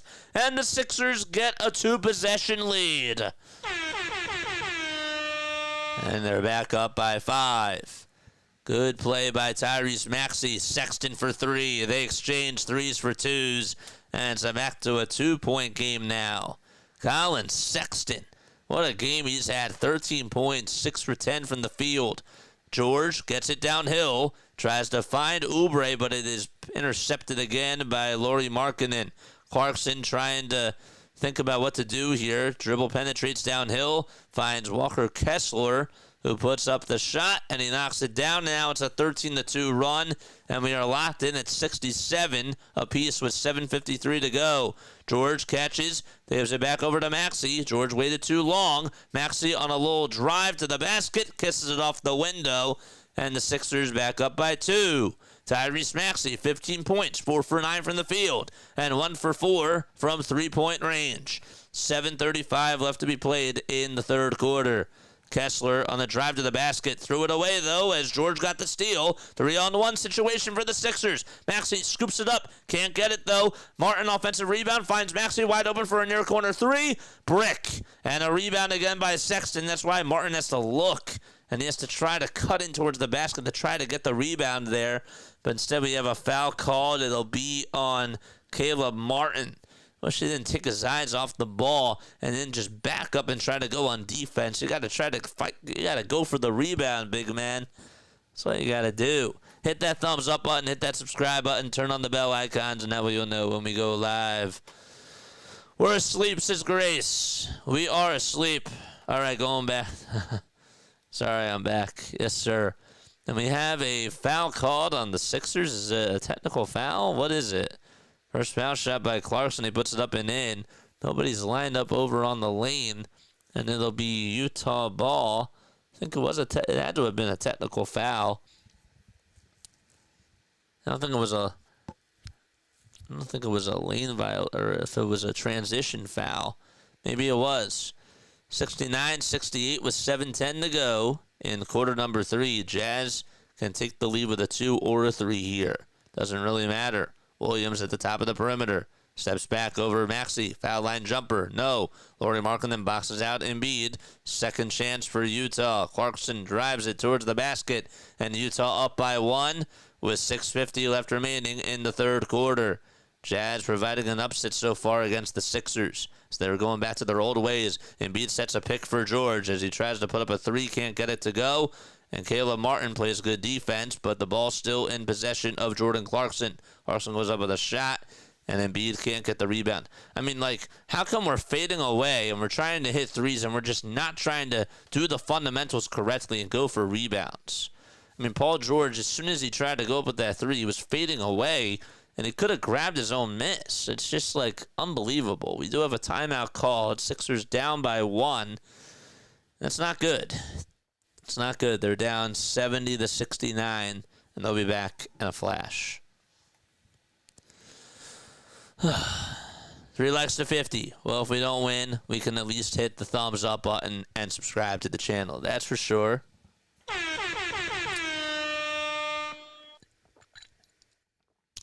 And it looks like we're having problems with our ESPN score again. That's great.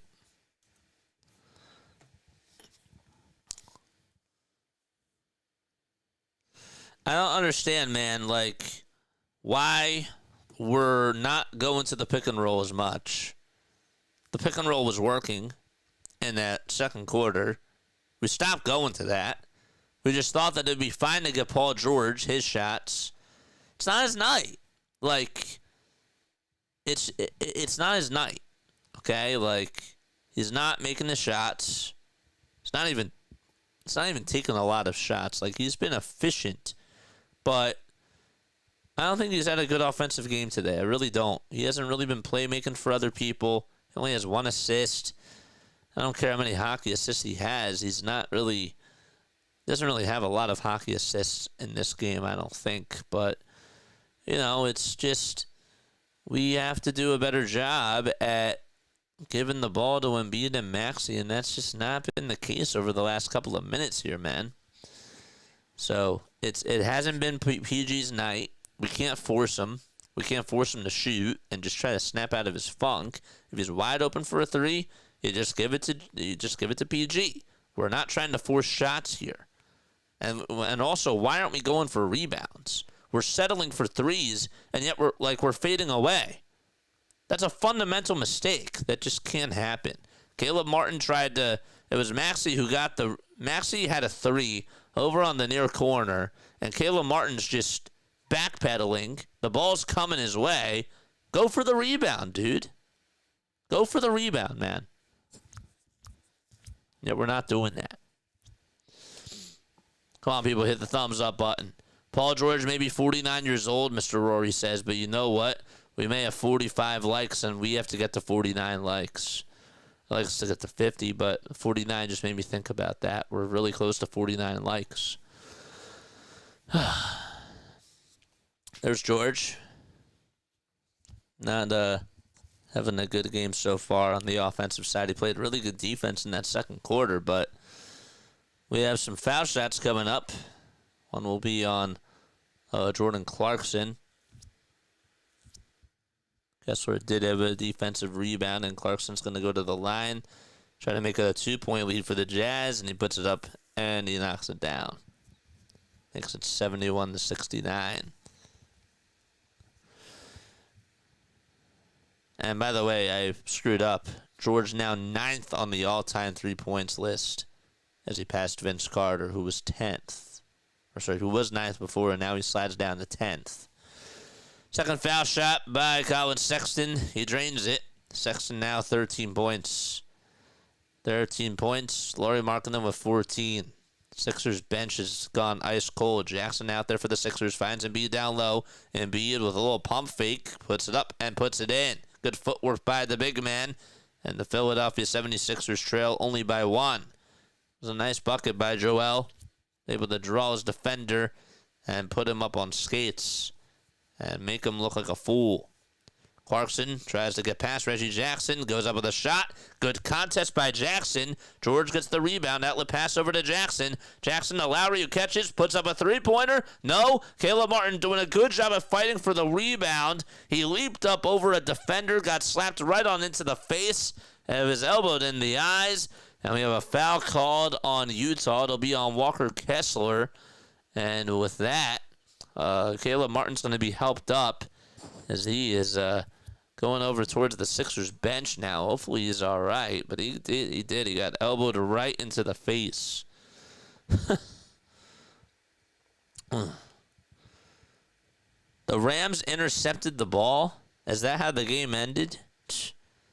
Rams win thanks to Kello Witherspoon's dramatic INT. Wow. Crazy. All right, so it'll be Jazz ball. 72-71. The ball was inbounded by Utah. Can't tell if it was an offensive foul or not. It looked like Martin was fouled there. Come on. 5:42 left to be played in quarter number 3. Clarkson is being blitzed by Caleb Martin, and the ball gets kicked by Paul George, and we have a kickball violation. It'll be called on Philadelphia. Again, apologize that this scoreboard's not working. I do. I apologize about that. It's not good. 5 minutes and 34 seconds left to go in quarter number 3. That's better. That's better. Let's try to... The sports scores board bot's not updated now. So George got called for a personal foul. So Caleb Martin got called for a loose ball foul on the rebound, and that really shouldn't have been the case. I thought he was trying to fight through adversity, and it didn't really look like he was trying to push anybody. It looked like he was getting pushed and blitzed, but whatever. It's a personal foul called on Paul George, and now Caleb Martin is going over towards the sideline to get some tissues over on that nose. Not losing my buzz. I'm a bumblebee, says Jane. Says buzz, buzz, buzz. Jazz are 2-10 at home. They're actually better on the road than they are at home this year. They're 5-12 on the road, even though they played 17 games, which is 5 more than their home games, but still interesting. Sorry, did I just say 5-12? That means that they have 12, 17. They're 5-5. That's weird. They're 5-5. All right. Here we go. We have a defensive rebound off of the missed shot by Lauri Markanen, and the ball goes out of bounds. It was last touched by Paul George. Caleb Martin is bleeding from his nose after an inadvertent swipe from Walker Kessler. Now Paul George is going to take a quick seat for the Sixers. That's his 5th personal foul. He has to be careful. And it'll be Utah basketball. So that is going to pretty much do it for him in this third quarter. Foul shot number 1 is up and no good. Well, we have an update, and it's from a different sport, man. Is this correct? Corbin Burns contract details. What the heck happened? What happened to Corbin Burns? Corbin Burns just signed with the Arizona Diamondbacks. Is that it? 19 hours ago? Bob Nightingale just posted a tweet about it now, about the contract. Now he's getting roasted for being so late, and I didn't even get to see it. Wow, I didn't even know that. 72-71, Collier provides a bad pass. It's stolen by Kyle Lowry. Embiid has it over at the top of the key, fires a three. It's up, and doink. It's no good. 72-71. I didn't even see that he signed with the Diamondbacks. Wow. And now Bob Nightingale's getting roasted for that because he just found out about it. 74-71 as the little layup goes up and in by the Jazz. There's about 4.5 minutes to go. I think it was Jordan Clarkson who made the layup. It was. Embiid looks to hand it off or fake the handoff pass over to Caleb Martin. Instead, they'll dump it off over to Lowry. 5 seconds left on the shot clock. Lowry back to Embiid. Embiid gets called for a double dribble, and it'll be Utah basketball. Sloppy third quarter. Sixers have only provided and manufactured 14 points. The Jazz have only put up 22 in this third quarter. Not a lot of offense. It's gone very ice cold in Utah. I wanted to see the contract details, so I'll provide more info on that. 4:05 left to be played in the third quarter. Yes, sir. Third quarter in Utah. Markannen catches, tries to put up a three, way too strong. Or tries to put up an elbow jumper, it was way too strong, and Kyle Lowry got the rebound. He'll dump it back over to Joel Embiid. Little shovel pass over to Caleb Martin. Martin passes it to Lowry. Lowry thought about taking the three. Passed in midair over the Jackson, near corner three. Bang! 74-74 with about 3.5 minutes to go in quarter number 3. Utah is in the bonus. That's the bad news for Philadelphia. But they are tied. Clarkson downhill over to Kessler. Kessler puts up a shot. It's rejected by Embiid, but the ball's still in Utah's possession. Here's a catch-and-shoot three-pointer by Walker Kessler again. No good. Kessler grabs his own miss, though, and instead it gets stolen by Kyle Lowry. Kyle Lowry outside to Yabusele. One more to Jackson. Four-quarter three. Yes! Oh, yes, baby! Reggie Jackson from one corner to another. And he gives the Sixers a 3-point lead with 3 minutes to go. All right, 2:55 left, and there's a little driving layup by Jordan Clarkson, who parts the Red Sea, lays it up and in, and the defense for the Sixers not able to get a stop on him. There's a timeout called by Philadelphia with 2:41 to go as they get to advance it in their own court. But Reggie Jackson providing a little 6-2 run for Philadelphia with 2:41 to go in the third quarter. They'll be back in just a little bit. Good. Reggie Jackson, out of all people. This isn't baseball. That joke is getting old. 40 in the chat, and we need 2 more likes, man. 2 more to get to 50. 2 more to get to 50. And I want to see that YouTube short now.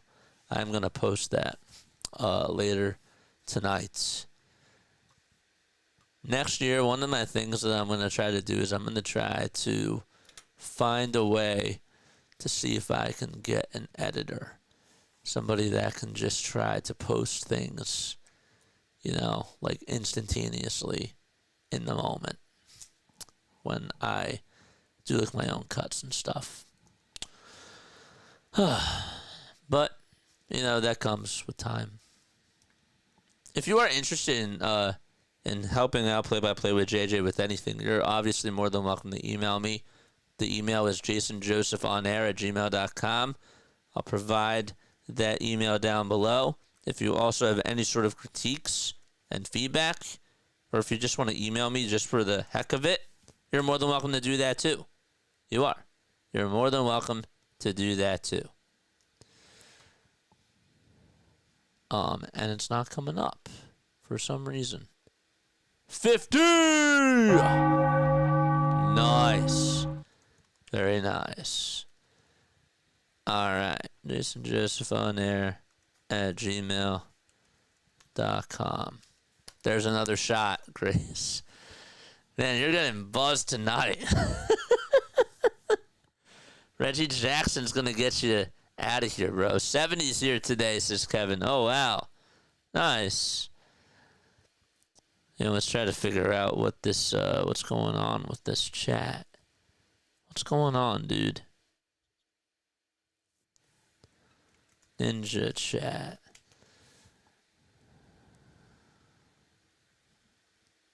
Don't do it, JJ. I will email you every day, says Grace. So you're more than welcome to. You are. You're more than welcome to. As long as you are cool, which you are really cool. And tomorrow. Wow, 70s tomorrow? Or are you going to email me tomorrow? I think you meant to say 70s tomorrow. Embiid's going to come on out. Tyrese Maxey does come in for Caleb Martin. Kelly Oubre comes in for the Sixers. I kind of like this. I think that this is an interesting lineup for the Sixers. So they decided to go with, maybe not. Lauri, Jackson, Maxey, Oubre, and Yabusele. It's a small ball lineup. Yabusele goes up for a three. No good. 2.5 minutes to go. All right. 2:25 left, and Yabusele misses that shot. Colin Sexton comes away with a rebound, and Sexton Drew Eubanks getting his first action out there, even though he got called for a technical foul before the third quarter started. There's Sensabaugh, Potter, and Collier, 2 for Utah. A little dump-off pass over to Colin Sexton, who lost the ball. Good defense by Lauri, and it'll be Sixers basketball. Sixers, they lead it by 1. Maxey to Jackson. They swing it around over to Kelly Oubre on the far corner. Oubre tries to go up with a shot, and we have a block and foul called on Utah. A block and foul called on Utah. Kyle Lowry did a good job at blocking Colin Sexton's dunk as Sexton tried to go up with it, and it looked like he just tried to steal it. Sometimes it's like really hard to tell if you tried to steal it or what, but that was a clear block. That was a nice block there. When you slow it down into slow motion, that's sometimes happens. First foul shot, no good. Hits off the front of the rim. And Oubre cannot knock that one down. There's my email again. Stream Elements knew what to do. They knew what to do. Let's get to 100 now. Oubre's second foul shot. It rims around the rosy and goes down the drain. Oubre's in the chat. Forgot that. Excellent. All right, Sixers up by 2 with 1:50 to go. Here's a three-pointer by Collier, and he bangs it in. He got it. Just dropped an anvil on the Sixers, and Utah leapfrogs Philadelphia with 1:40 to go.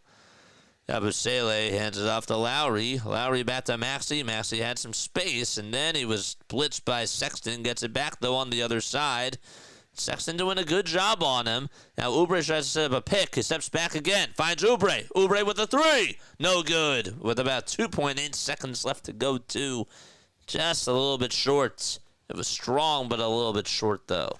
Sexton back outside. Finds Sensabaugh, who spins, turns, tries to fire it in, and he banks it home. That shot was pretty strong, but that one went in. Jackson to Yabusele. Good ball movement by the Sixers. Maxey catches, lights up a three, and he got it. And it didn't even look like he was even in stride, but he still knocked down a deep three from 31 feet. And we are back to a tie game. I need you, Sixers. You're my last hope. Oh, let's go, man. A game of my 10-pick parlay, and I can't cash out, says Matt. Oh, boy. Oh, boy. This is big. This is big for you, big fella. What's up? 34 seconds to go. Maxey on the drive over to the basket. The ball gets knocked loose, and it goes out of bounds. Good strip by the Jazz. 31.9 seconds left to go in quarter number 3. So the Sixers actually getting Tyrese Maxey. Nice little shot there. There was a shot before that. Maxey for three on the other side. No good. Lauri tips it. Instead, it goes into the hands of Colin Sexton. They go down court. A little behind the back bounce pass over to Markannen for a three. That's off the mark. And the Sixers grab a rebound. Sixers do dodge a bullet there. 15 seconds to go. It's Guerschon Yabusele on the board. Handed off again over to Maxey. Sixers are tied 81-81. Maxey will try to give it one more look. As the third quarter is winding down, he tries to lay it up and in. It goes in and out. Yabusele tried to tip it up and in. Then he tried to regather himself. And by the time he put up the shot, it was not going to count anyways. So we're locked in at 81 apiece. And we go into quarter number 4 in Utah. Sixers and Jazz tied 81-81. That is the score of this game. Again, welcome aboard, Matt. Appreciate you for coming on here, my friend. I do. Oh, great commercial for 7-second morning tip for cleaning your cologne. That's all I need. Man. And all of a sudden, our chat decided to go stale. Help Matt out. Yes, sir. Help Matt out. All right, it is trivia time. I'm going to ask you a Philadelphia 76ers trivia question. And if you get it right, you'll hear this. If you get it wrong, you'll hear this.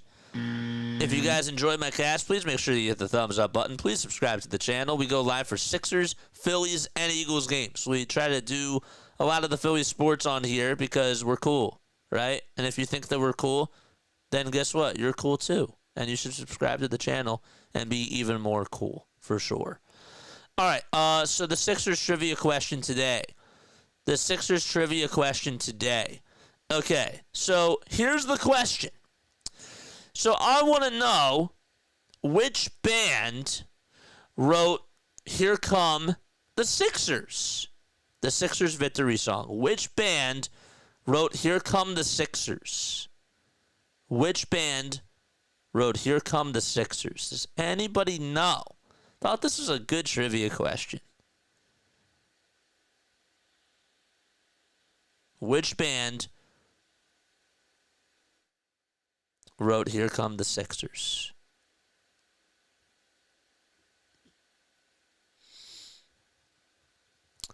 $51 likes. Thought this was a really, really good time to take out the cheat sheet. Which band wrote Here Come the Sixers? Skid Row. That is definitely not correct. Here Come the Sixers. That's the Sixers victory song. Clap your hands, everybody. If I'm going to stump everybody, well, and that's good because guess what? Wow, I don't know. If I'm going to stump everybody, well, then that's great because then that makes me feel really good.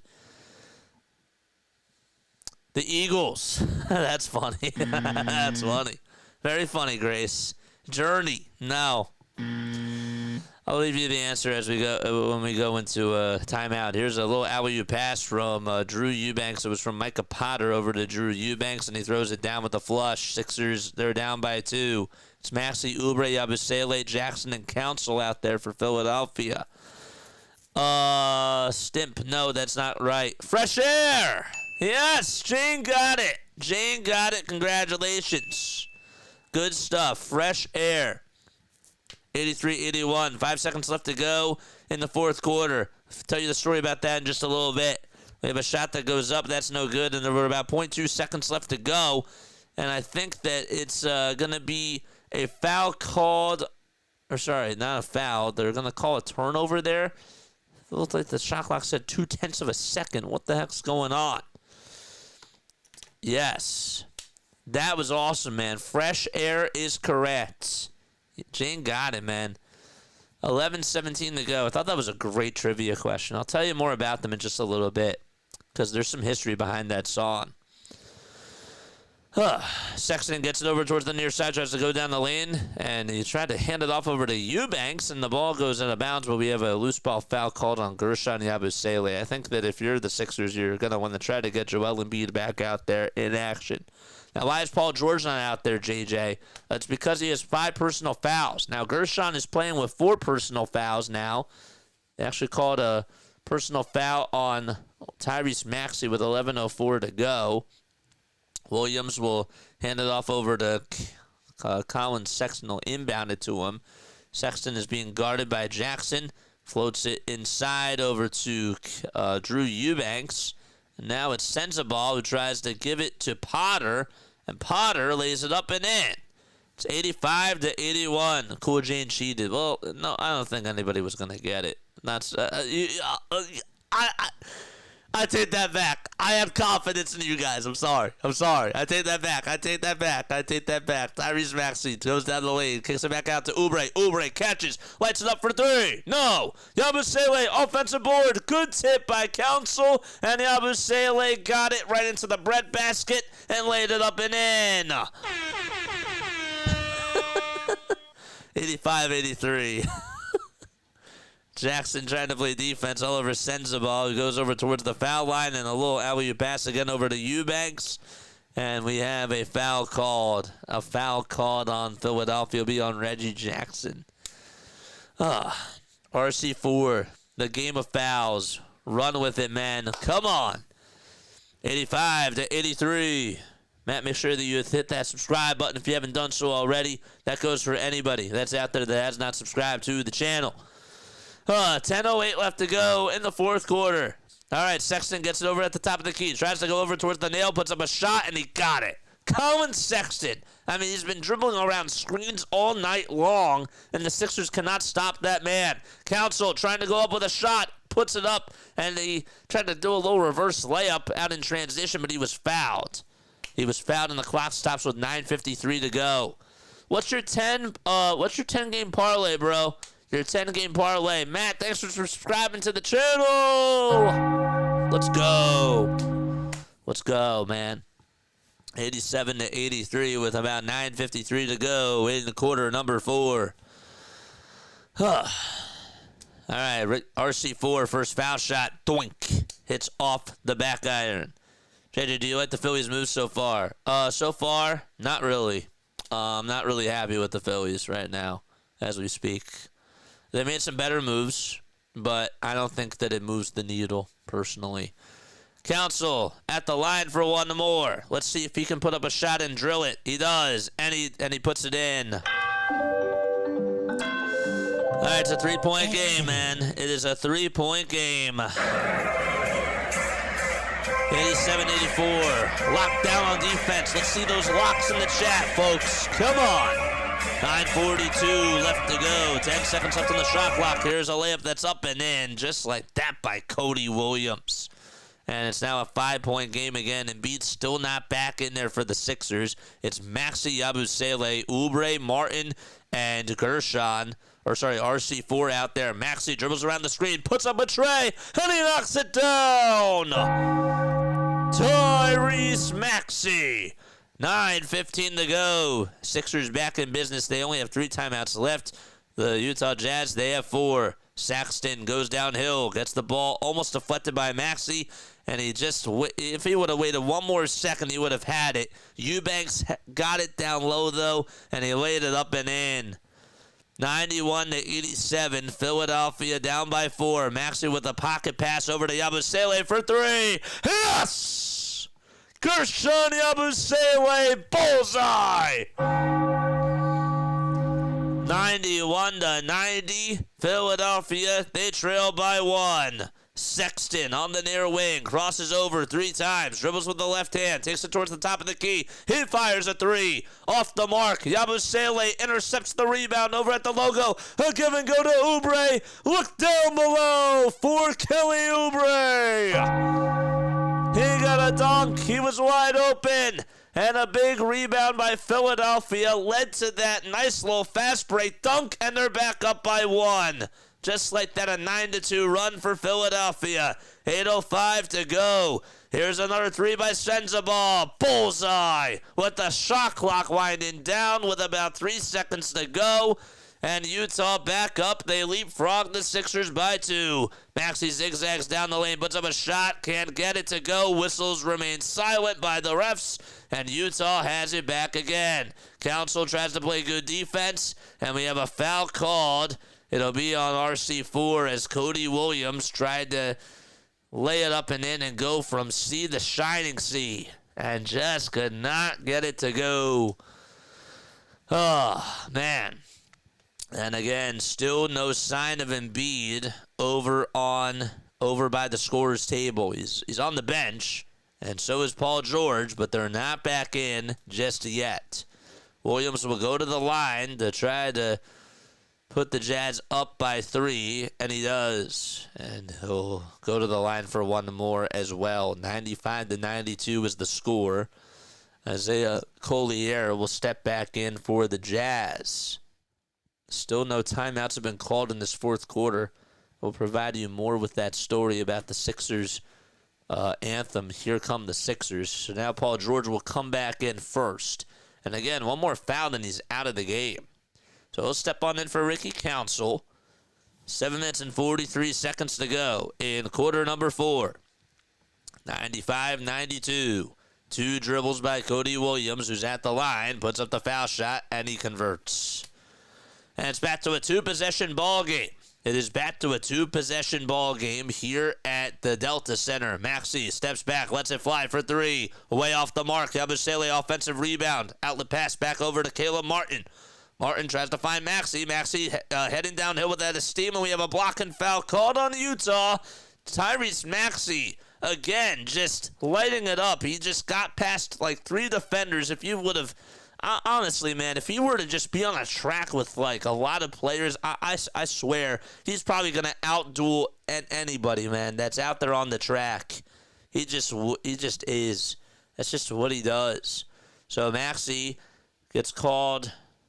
Did not get called for a foul. I think the Utah could have had a case if they challenged it, not trying to give them any sort of ideas or whatnot. Maxey's first foul shot, it went in and out. It defied physics, and Joel Embiid will step back in for the Sixers. Embiid will come back in for Philadelphia. Maxey with 23 points, 5 assists, and he has not missed a lot of foul shots in this game. He's been doing pretty good from the line. All right. 49 people watching. Let's try to get to 100 likes. Let's get to 100 likes, man. Let's go. Let's go. Second foul shot by Maxey. Good. You got it. Excellent. All right, 96-93. Sixers 22 for 28 from the line. The Jazz have only attempted 9 free throws. They're 7 for 9. Sixers up by 1 possession. They got to play defense, though. Nice little alley-oop pass over to Lauri Markannen, and 1. Markannen got a little alley-oop pass, and it was, Walker Kessler got the alley-oop pass. He threw it down. Bryce Sensabaugh was the one that provided the assist there. Got to tell you that Sensabaugh today, 16 points for him. He's been having a season-high day. He's only averaged about 7.5 points per game. His season high this year was 11 points. It was 16 points. It was during the Group Cup play against San Antonio. And the foul shot is up and in. And it's a 2-possession game still. It's a 6-point lead for Utah. They called the shooting foul on Gershon Yabusele. Here come the Sixers. Embiid over towards Paul George. Gives it back over to Maxey. Maxey works it back outside over to Embiid. Embiid had time to shoot it, but instead takes it over towards the nail. Steps back, puts up a 2, and he got it. Joel Embiid takes it over towards the nail, and he gets a foul line jumper to go.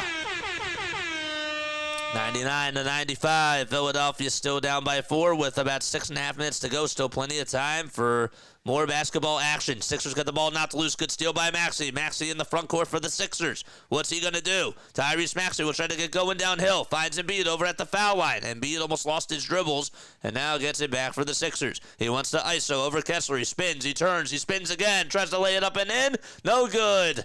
No good. Good contest by Utah. And Bryce Sensabaugh comes away with the defensive board. 6:10 left to be played as we are still in the fourth quarter. Sensabaugh with a high arcing runner and a foul called on Tyrese Maxey in the act of shooting. And the Jazz will call for time with 6:05 to go. All right. Okay. Well, I got to tell you, he brought Embiid back out there a little bit early than he usually does. So I can't really complain about that. Embiid doesn't even have any personal fouls, though. I understand you're trying to ramp him back up. This is the time, though, and I usually don't like to say this because I don't want Embiid to be a number one option all the time, but I think he has to be the number one option now. He does. He has to be the number one option now. Close game on our hands. Has everyone playing? I have PG on my fantasy team. PG has one more foul, and then he's done. So 11 points, 3 rebounds, 2 assists. He's playing good on defense, but I don't think defense counts unless you're getting steals and blocks. So, yeah, not really much. Please, Sixers, don't sell me. We have another person that's in here for a bet. Big Rod is up here. BIGROD. What's up, man? Thanks so much for stopping by. Cool, we need a drink, says Grace. Grace and Jane, they're partying. They're giving it their all tonight. I feel that. We have 2 other games going on right now. It's the Lakers and the Kings game. Kings lead it by 1, 66-65 at the half. And the Portland Trailblazers, they're up by 15 points. Actually making now 17 points because the game constantly changes. It's 89-72 with 3:49 to go in the third quarter. Any NHL games going on right now? We do. We have one. We have the Flames in San Jose. It's 2-1 in the second period with about 2:35 left to go. Interesting. Good thing the Flyers won today. I just want the Sixers to win, dude. Philly, we need to take a shot, says Daryl. What's up, Daryl? We have more people coming on here. Folks, if you are new to the channel, my name is Jason Joseph. I go live for Sixers, Phillies, and Eagles games. We got an Eagles game tomorrow afternoon, and then we're back at it for the Sixers on Monday night. They will be still on their West Coast road trip, and they play at 10 o'clock. I think it's against Portland. I should know these things. I should definitely know these things. I'm pretty sure it's against Portland. And then I think they go to Sacramento, and then they go to Golden State and play them on Thursday. I'm right. Good job, JJ.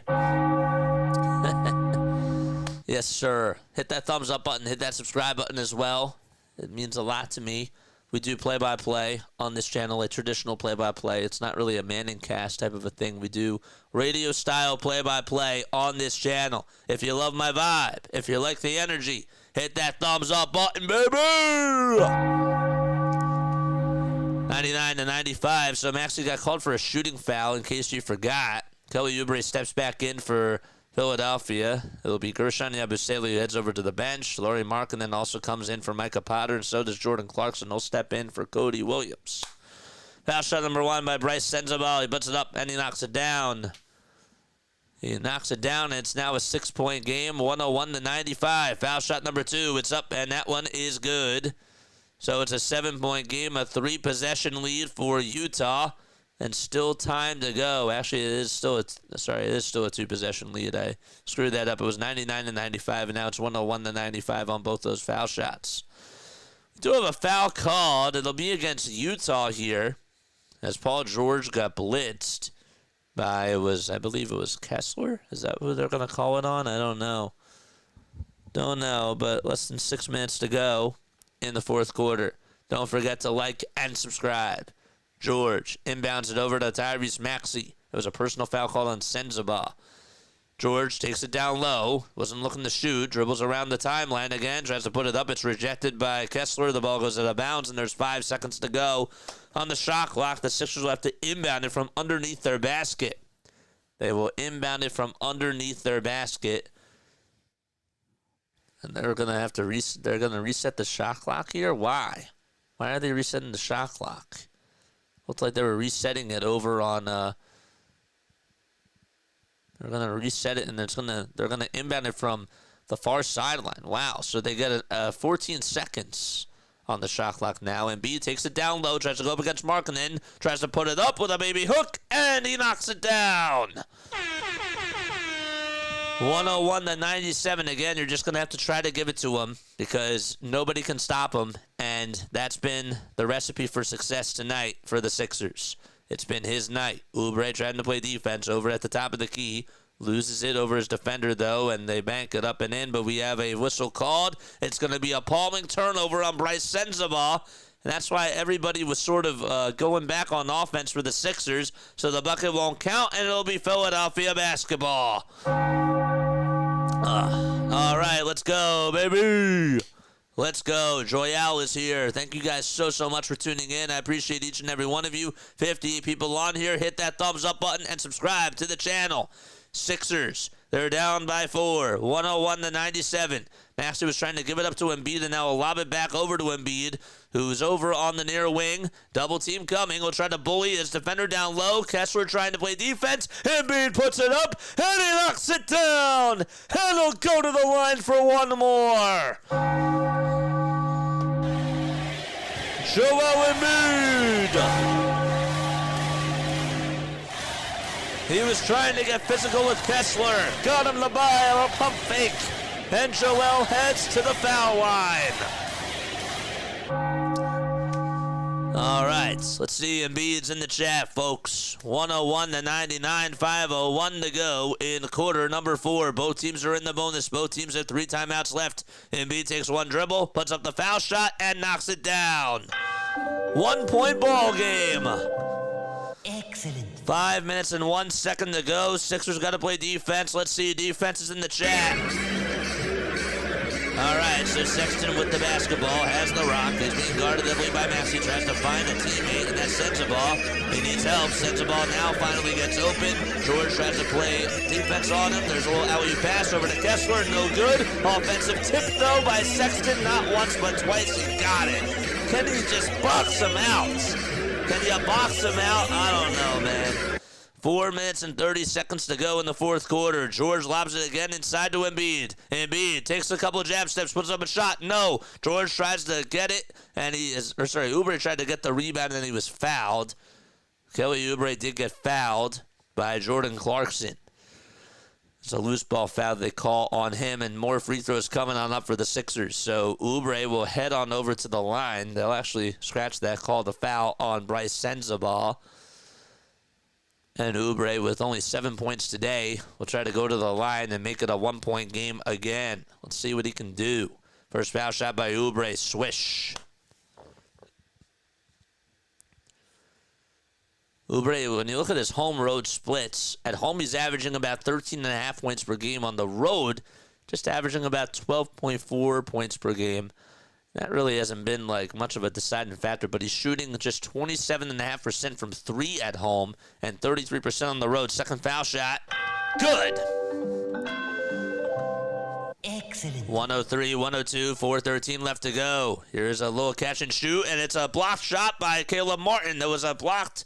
The shot was up by Sensabaugh. Could not get it to go. Good defense by Martin. Maxey tries to get it over at the top of the key. He steps back, puts up a 3. It's up. No good. That could have been a lead for the Sixers, and that could have been pivotal for sure. 3:50 to go. Jazz have the rock. Again, it's Clarkson on the drive over to the basket. No good. It's Kessler who tries to get the rebound. The ball goes to the bounds. Last touch, though, by Embiid. And it'll still be Jazz ball. Still be Jazz ball. Commercials are killing it right now. Sorry about that. I apologize. 103-102 with about 3:44 to go in the fourth quarter. 3:44 to go in quarter number 4. They inbounded over again to Lauri Markannen, a dribble handoff and a dump-off pass to Clarkson.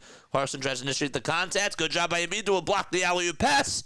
And the Sixers get the ball back. Joel Embiid playing defense on 2 guys. And that's what you want to see from the big fella. A bucket gives the Sixers the lead. Maxey over to Embiid. Joel Embiid tries to give it back over to Maxey. Maxey back over to Embiid again. Embiid draws up a double team. Embiid almost lost the ball. Gets stripped up. Finds Maxey. Maxey puts up a 3. Got it! He's shimmied over towards his left side with the shot clock winding down. It was contested, and Tyrese Maxey knocked it down. 105-103. Sixers looking for a charge call on the other side. I don't think that they're going to get it. They're going to have a foul called on Joel. Tyrese Maxey. What a play with the shot clock winding down. And that was all thanks to Embiid's defense. And the Sixers were able to go up by 2. Nice play by Tyrese Maxey. That was as good of a defense as you could ask for Utah. Kessler was trying to stay on him. Maxey shimmied over towards his left, and he swished a 3. And the crowd, or actually the Sixers bench, is loving it. And we have a timeout call with 3:03 left to go, baby. Let's go. Let's go, baby.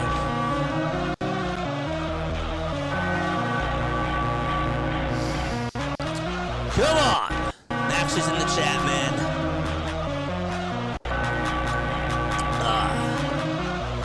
Try to extend this winning streak.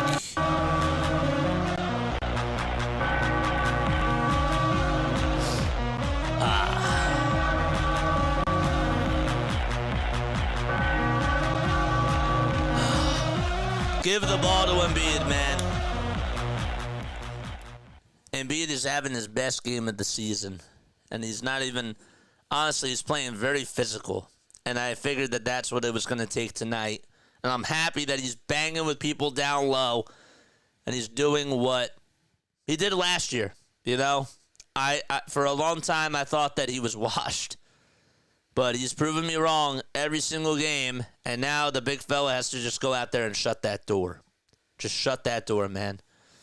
Shut that door. That's all I ask.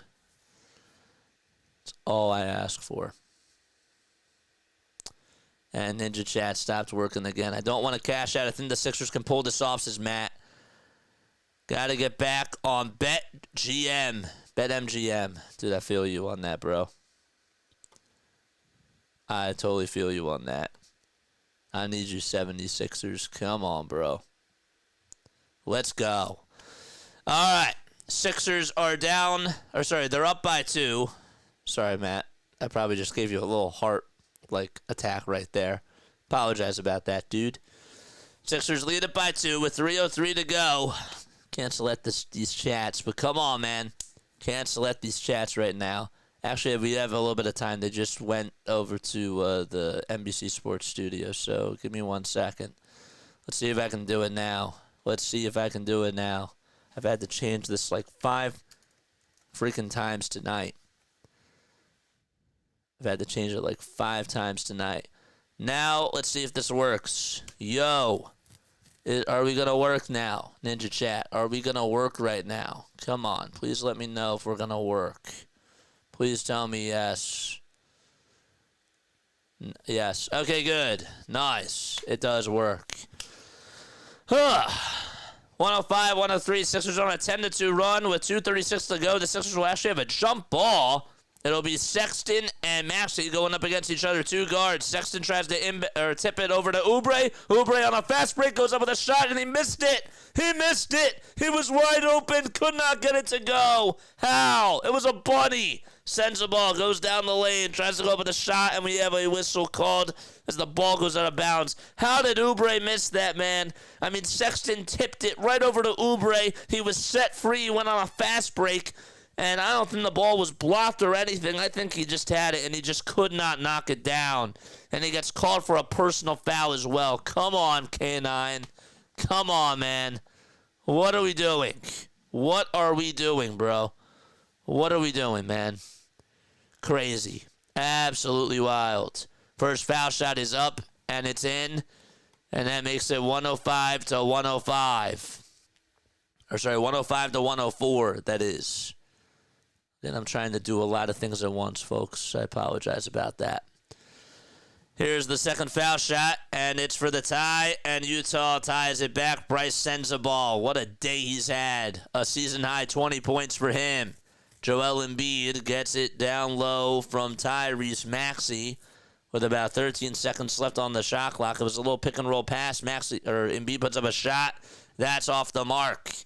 And it's a rebound by Utah. They can go out in front with a 2 or a 3. They just got to get a bucket. Clarkson gets it over at the top of the key, tries to drive it down low. Clarkson goes up with a runner, no good. Ball gets tipped. Sixers try to get the rebound, and they do. Caleb Martin secured it. Outlet pass over to Paul George at the Toyota side. 15 seconds to go. Over on the shot clock. George wants to try to dance. Tries to throw it back out to Embiid. Embiid, one more to Maxey for 3. Yes! Oh, yes, baby! Tyrese Maxey taking over the fourth quarter and trying to seal the deal for Philadelphia. That was huge. 108 to 105. Both Embiid and Maxey have 30 points each. Here's Markannen on a drive to the basket. He puts it up, and he's fouled by Embiid. He's fouled by Embiid, and there's an and one opportunity to try to tie the game back with less than 2 minutes to go. Man, oh man, Embiid trying to give it to the future of the franchise, and Tyrese Maxey knocked it down and was like, thank you, big fella. 85 people watching, hit that thumbs up button and subscribe to the channel. Here's a line drive foul shot that goes up and in by Lauri Markannen, and we're locked up again at 108 apiece.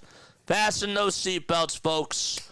1:43 to go. Both teams have 2 timeouts left. Maxey on a pick and roll to Embiid. Embiid with a foul line jumper. Yes! He swishes it, and the Sixers back out in front by 2. 1:33 to go.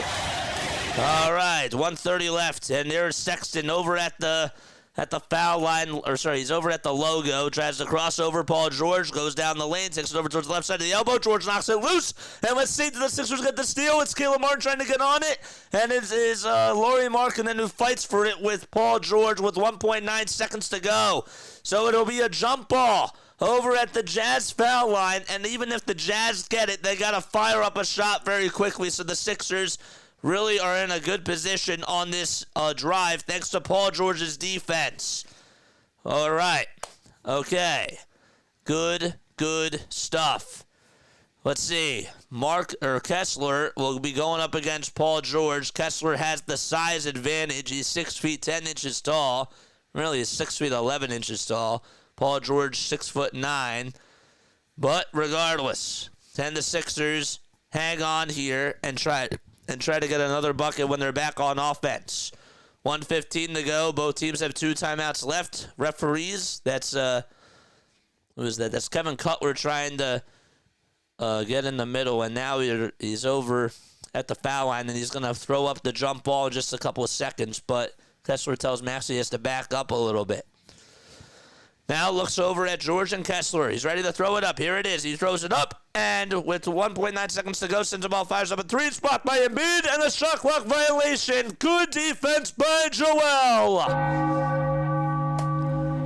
That's what you wanted. 1:11 to go in the fourth quarter. 20 turnovers by Utah, only 8 for Philadelphia, and yet Utah is only down by 2. It's just crazy when you really think about it. They've been playing so sloppy.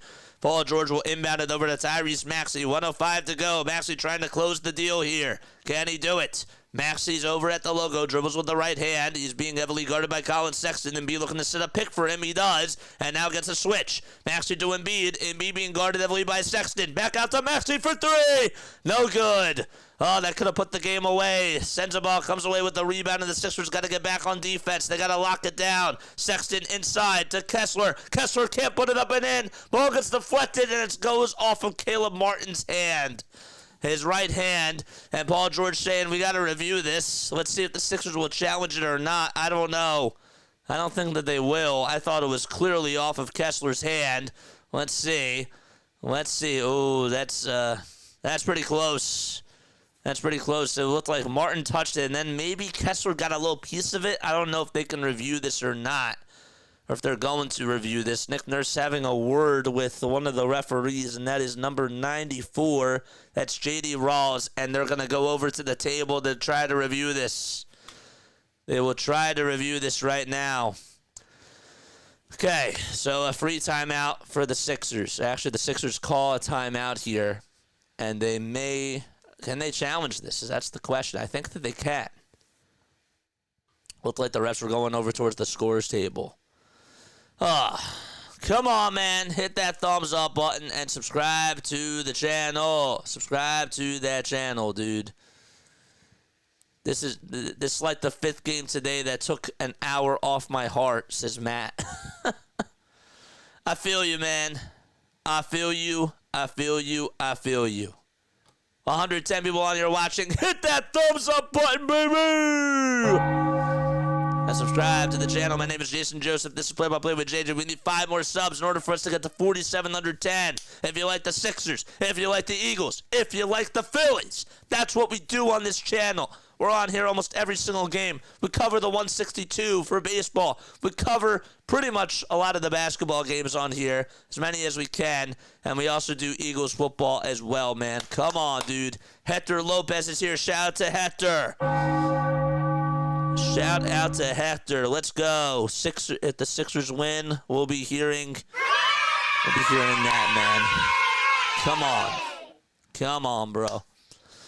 If the Sixers win, I will sub it up. If you guys enjoy our content, make sure that you sub it up, because guess what? I'm a one-man show, and I do a lot of things on here by myself. I've been at it for 2 years on here. I'm a broadcaster from South Jersey. I went to school at Rowan University, and I've had a blast by doing this for the last 2 years, man. I've been going my own path. I did not do the traditional broadcasting route like my other friends did after they graduated from college. I went the virtual route, man, and I'm still, like, doing games in person, too. Like, don't get me wrong, but I think that traditional broadcasting on here is a lot of fun, and I sort of, like, don't want to lose sight of that art. You know what I mean? That's how I feel, though. So, if you enjoy, again, like and subscribe. All right, so let's see what the call is. What's the call going to be? The call's overturned. Sixers retain their timeout, and it'll be Sixers ball. Maxey will get the inbound for the Sixers. 35 seconds to go, and they still have time to try to go up with a shot here. It's 110 to 108. Maxey crosses over, gets a screen from Embiid, dribbles over towards the right side, finds Embiid. Embiid almost lost the ball, turns, gives it back over to George. George goes down the lane, tries to give it up to Embiid. George gets it back, puts up a prayer, no good. No good. I don't know what Paul George was deciding to do. I have no idea what he was deciding to do, but did they call a foul? Did they call a foul there on Jordan Clarkson? They did. They called a foul on Jordan Clarkson as Paul George was in midair, and that's just crazy. And I think that the Jazz are going to want to take a look at this, and I think that they will. Will they? Wow, 17.1 seconds to go. So George may have literally just gotten his luck today because he tried to give it up to Embiid, and then Embiid, it was just a miscommunication. Embiid wasn't looking for the ball, and then Embiid got a little tip from Jordan Clarkson, and then they gave it back over to Paul George, and George was off balance. He fumbled the ball, and then Jordan Clarkson, who didn't even have to touch him, gets called for a foul. So the Jazz will try to challenge this, and let's see if this works. 17.1 seconds left to go. Sixers only up by 2, and we have a lot to go. I mean, the game is winding down, but anything can happen, man. Anything can happen. That's like the most craziest thing that I've ever seen, dude. Don't take a look at it, please. I'm scared. Dude, it's so crazy. I've never seen anything like that. This the get back call, says Matt. Dude, I've never, like, why would you foul in that moment, bro? Why would you foul? He literally, I think he got a piece of him.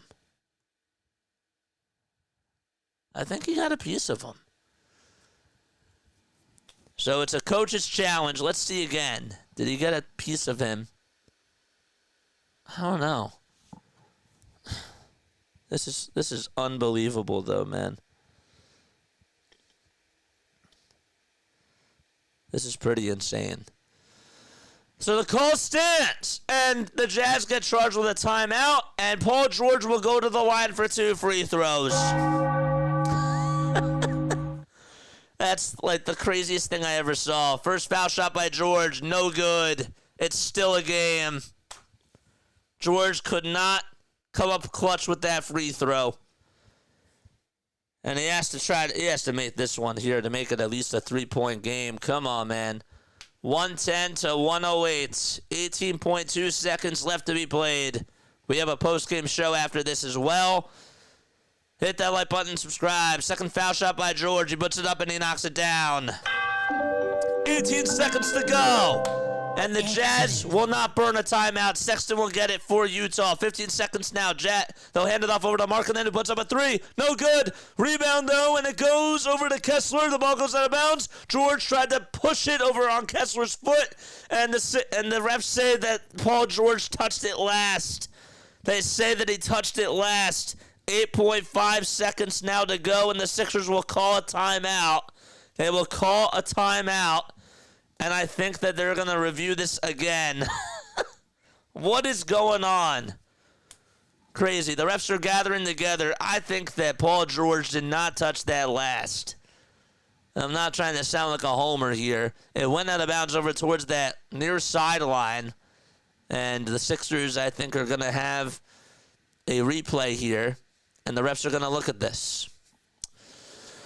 Wow. Crazy. 8.5 seconds to go. 8.5 seconds to go. Why did you guys give George all that money, says after? It's a good question. I don't know. Third option, man. Subscribe, hit the thumbs up button. We appreciate each and every one of you for being on over here. We go live for Sixers, Phillies, and Eagles games. Again, I'm a broadcaster from South Jersey. My name is Jason Joseph. If you guys enjoy the content, like and subscribe and do all that sort of stuff. I do regular play-by-play, traditional play-by-play on this channel if you enjoy it, if you like my energy, if you feel my vibe. Again, just hit that thumbs up button. The ending to this game is so painful. Let's see. 111 to 108 with 8.5 seconds left. Come on. Let's see again. Who touched it last? Was it Markannen or George? Was it Markannen or George? I think it's Paul George when they look at that replay. Oh, boy. I do the Eagles, the Sixers, and the Phillies, man. That's what I do on this channel. We're committed every day. So we got a 1 o'clock turnaround tomorrow for the Eagles. Don't let it go to OT, man. All right, 111 to 108 is a coach's challenge. Let's see what happens. Ugh, I left my remote over on the bed. Oh, no. Call's overturned, and the Sixers retain their timeout again. And they add 0.8 seconds left on the game clock, so it's 8.9 seconds to go, and the Sixers will get the ball back. Wow. The refs are actually being good to the Sixers tonight. Who would have thought? And the Sixers are going to call for a timeout now. Are they going to call for a timeout now? It said that on ESPN that they called a timeout. I don't see what the signal. I don't see if there was a signal for a timeout, though. All right, so the Sixers actually get to advance it into their own front court. So they still have one timeout left. They still treat that as a timeout, even though they won their challenge. That's so weird. I don't like that. Kyle Lowry enters into the game for Caleb Martin, so the Sixers did not call for a timeout. Lowry will try to inbound it for the Sixers. They give it up to Paul George. George does get fouled by Williams, and they'll try to ice the game there. At that point, I mean, I would have just given it to Joel Embiid, man. Sexton is on one knee, and he's in a little bit of some pain, and now he gets up. So it's a personal foul called on Cody Williams. 6.8 seconds left to go, and George has a chance to put the game away by making at least one free throw here. Potentially. 111 to 108. Foul shot number 1 by PG. He got it. All right. So now it's a 2-possession game. This foul shot here is still huge because we saw what happened in Boston on Wednesday night and how Brown made the big 3. So let's see if we can put it away again. Caleb Martin enters in for Tyrese Maxey. Come on, PG. Come on, man. 6.8 seconds left to go. Is George clutch? He puts it up. Can't get it to go. And we have a rebound by Kessler. And Sexton gets the ball and a timeout call with 5.6 seconds to go. So it's still a game. Still technically a game. Utah does burn their third and final timeout. Whatever you do, do not foul. Come on, man. Come on, let's go. Let's go, baby. We're coming down to the wire again.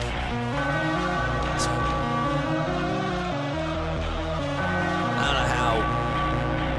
don't know how the game has gotten to this point. Missed the second, bro. Can I DM for a percentage? Come on, man.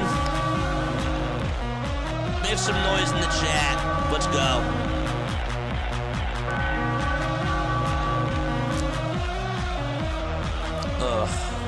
Come on. Honestly, if I'm the Sixers, if they make a 3 here, I would call a timeout. And I would get to advance the ball and have them try, even if they get a steal, make them go for an uphill battle and make it tougher. That's what I would do, though. Come on. Let's go.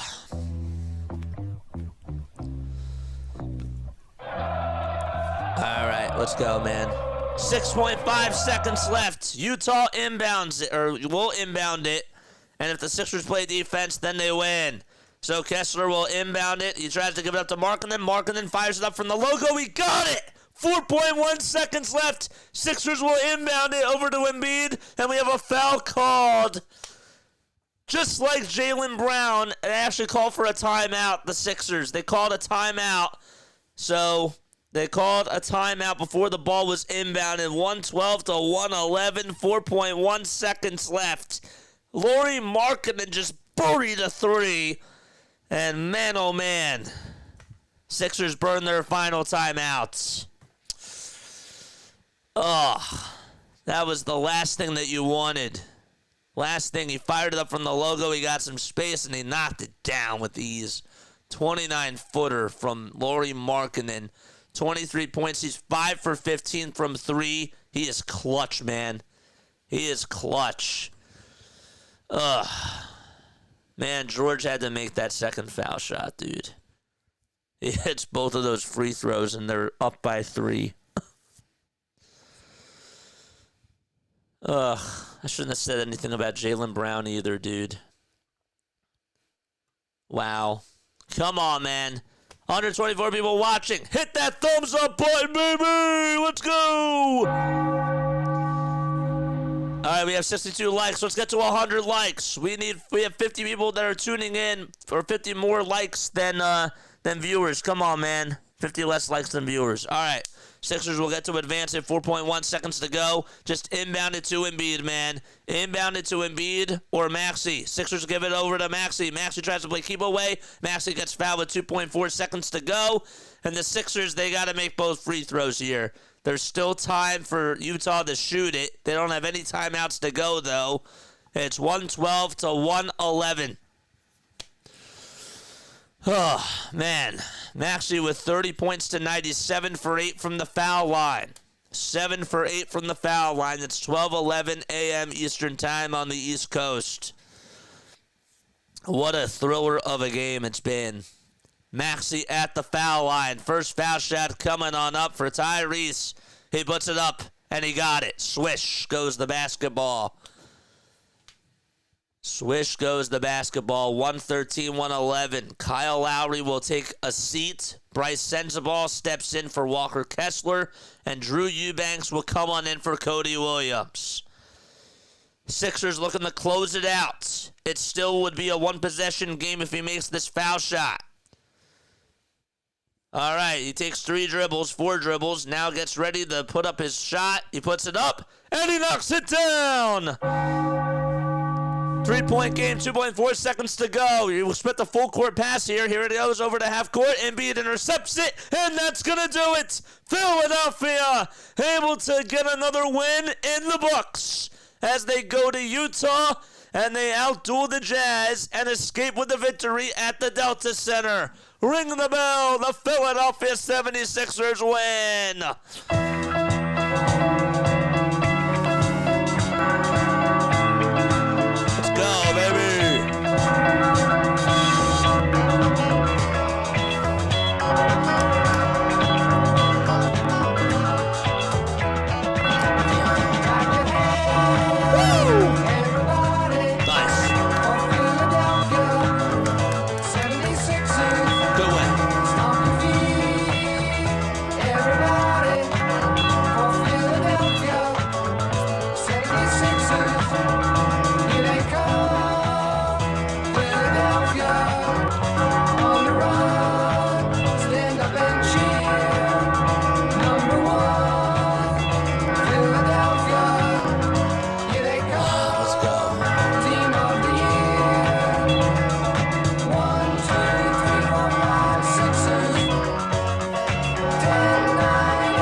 lot to talk about after that game, man. I love these graphics. Dude, thank you.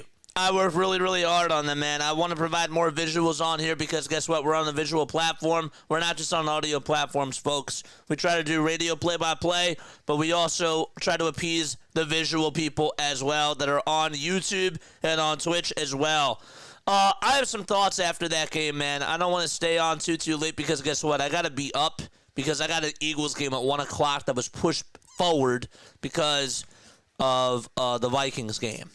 So I want to just give you some quick thoughts, man. This is my kind of channel. Says Matt, let's go, baby! Let's go! Let's go! We give you the play-by-play. We have fun on here. We provide the energy, and guess what, man? We have a blast. We have such a blast, you know. And I have so much fun doing this. I love doing play-by-play. We got a membership from Asia. Let's go!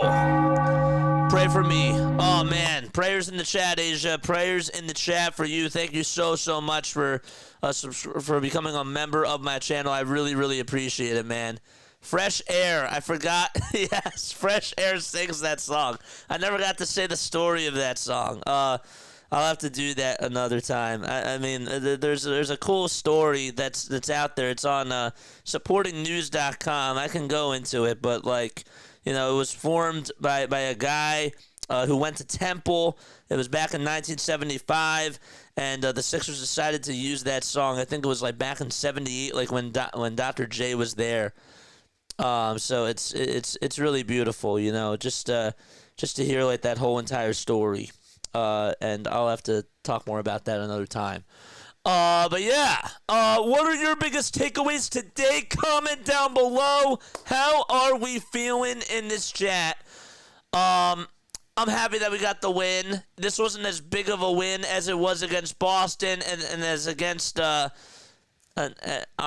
know, they played really, really well against the Spurs. I gotta tell you though, like, the fact that they had a sloppy win like this, I feel really good about this team now.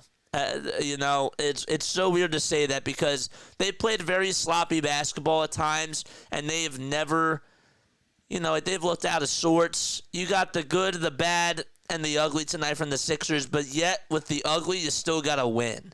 You did. Like, that's a positive that I take from tonight is that we still, when it came down to the stretch, Tyrese Maxey, I don't even think Maxey had a good game tonight, but he shot the ball really well at the end, made some big-time shots. This is a feel-good type of a win. Comment down below, one word to describe that ball game, man.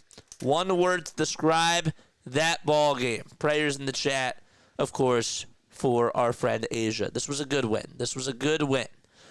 I agree with that.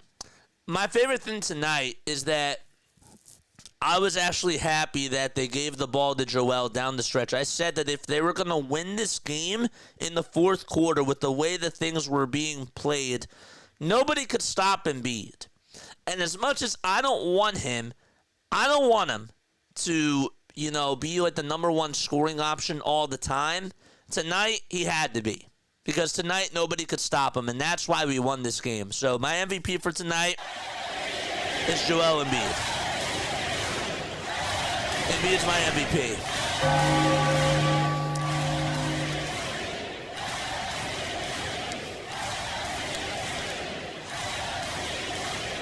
You know, so I'm going to go with him as my MVP tonight.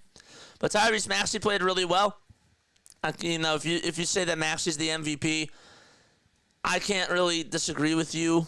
You know, like you can make an argument for that. I think that Joel Embiid was more impactful, though, tonight because he was getting to his spots. He was bullying people down low. You know what I mean? Like, I think that he played a very, very good game. Daryl's here. What's up, Daryl? What's up, Stan? Stan says, Scat, JJ, we need you for the Eagles. And you will see me tomorrow for the Eagles game, man. 1 o'clock, we'll be back on for that game. Eastern Conference, better watch the 76ers coming on them if they keep winning to the top of the Eastern Conference. That's going to be funny. Dude, just imagine, dude, like, that would be so Sixers-esque, right? If they, you know, a team that started off, like, way under 500 and just played so bad for 3 weeks, and we didn't know what Joel Embiid's status was going to be every single day. Nobody could stay healthy in the lineup, and we had to rely on Jared McCain literally to just keep this team afloat. That would be really, really weird. Repeat that, JJ. I think I heard you wrong. I don't even remember what I said. Jonathan's here. What's up, Jonathan? Myocardio. My cardio. I feel that, man. One word to describe that game, though. Please comment down below. Embiid is your MVP. Yeah, I said that when it came to Joel's play tonight, I think that his play was very impactful, and you needed Joel to be dominant against Lauri Markannen because nobody on that Utah Jazz team had an answer for Embiid. They had an answer for everybody else, but the Sixers won tonight. The main reason why was because Joel Embiid's presence and his dominance, even though he still looks like he's ramping back up, he's like 75 to 80% himself, and he's showing me again he's not washed. He's proving me wrong again, bro. 114 to 111 is the final score. I expected them to win 122 to 100. It was not a blowout today. Am I mad about that? Not really. I don't want to be so negative, but the one thing that I didn't like today, I'll tell you the one thing I didn't like, and then I'll read your comments. I'm scared of, yeah, Joel is my MVP. Yeah, Joel is my MVP. The one thing I didn't like today was that I didn't like how Paul George played. I thought Paul George played scared tonight. I usually don't like to say that about people because, you know, I don't play in the NBA. I've never had, like, professional basketball experience, but he looked like he was afraid of the moment tonight. I don't like that. I don't like that. Yes, silver lining is that if he's playing that way and the Sixers get to put good Paul George one day, then that's great. But he's been doing this over the last 3 games now, man. I know that he's trying to find his rhythm, but he played scared tonight. I'm going to call it like it is. He played really bad. He wasn't facilitating the ball well at all. He played like Tobias Harris out there tonight. He had a very good first half defensively speaking, but offensively speaking, not so good. Not so good. So, but the good thing that came out of today is Nick Nurse's play calling was really, really strong in this game tonight. I liked how when the Sixers needed to try to get buckets in the first quarter, they actually decided to go to another facilitator with Kyle Lowry out there. That was working, and they just gave Embiid the ball, and he had like 6 free throws in a row. He like went to the free throw line 6 straight times, and that gave the Sixers a little bit of life. But yes, so I don't know. I take that as a positive, too. I think Nick Nurse is finally coaching the team the way that he should be coaching the team. And it's been such a long time since we've been able to say that. We've been saying, get Nick Nurse off the team. What happened to Nick Nurse? We've been putting up Where's Waldo signs, virtually speaking. And now I think he's back. I think that he's doing a better job at coaching. I do. Dante, you're right. A W is a W. Yes. Dante says, I think all that matters right now is wins. However you get them doesn't matter. We have a genuine shot of getting back to at least 500 pretty soon. Yeah. I'm going to look at the play-in tournament stats, or I'm going to look at the play-in standings. That's what I'm going to do right now before I sign off, because I do have to get up for this Eagles game tomorrow, and it's an early one. This is like a baseball weekend for me because, you know, like when you're doing 3 games back-to-back, like you have like the Saturday night game, and then you have like that early Sunday afternoon game. This is like baseball season, you know. We don't really get this, though, too much. This is probably going to be like one of the only times that we get that for football and basketball. But yeah, let's take a look at these standings. So now we're 12-17. So we are half a game behind the Pistons. Guys, we are 4 games out of the 5-6 seed. We're pretty close. So, you know, I'm just saying, we're playing better. We really are. We're playing better. But, you know, tonight was an ugly win. It's a win at the end of the day. I'm happy that they won ugly because, guess what? This team 3 weeks ago could have never done that. They would have never done that. If as soon as they lost the lead, we were like, uh-oh, game's over. They fought through the adversity, the mental demons tonight, and yet they still won this game. Paul George missed 2 big free throws. Did the Jazz give it to them? I don't know. But they won ugly. And sometimes you're going to have to do that, and that's fine. Tonight, I think it was a fine win. Just continue to rack them up, man. Rack them up. All right, I'm going to be done right now. JJ, yes, sir. Thanks again for being on here. All right, we just have to keep moving forward. Sometimes it's hard. I get that for sure. All right. Yes, you're talking to Asia. Yeah, Asia. Prayers to you in the chat, man. Seriously, we're all here for you. We all love you, and I really do appreciate your support. You know, like, it means a lot that you're coming on here, and I'm hoping that we can continue to provide you with a safe, like, loving community on here, because you deserve that. You know, Jason is my go-to. Love Tom, but I live in Maryland now. Oh, wow, man. Stan, thanks so much for coming on here. All right, we will be on for the Birds tomorrow afternoon, and then if they lose, and I know, I'm saying if they lose, you know, like, you can boo me all you want, bro. If we have to look at the Washington game tomorrow night, we will be watching that game. That'll be the Sunday night game. If we have to watch it, we will. And we'll be calling that one too, if it matters. Okay? Just want to throw that out there. Love you all, and I will catch you all on the next one. Good night, Lala Tov. Be safe, and I love you. And I mean that. Peace.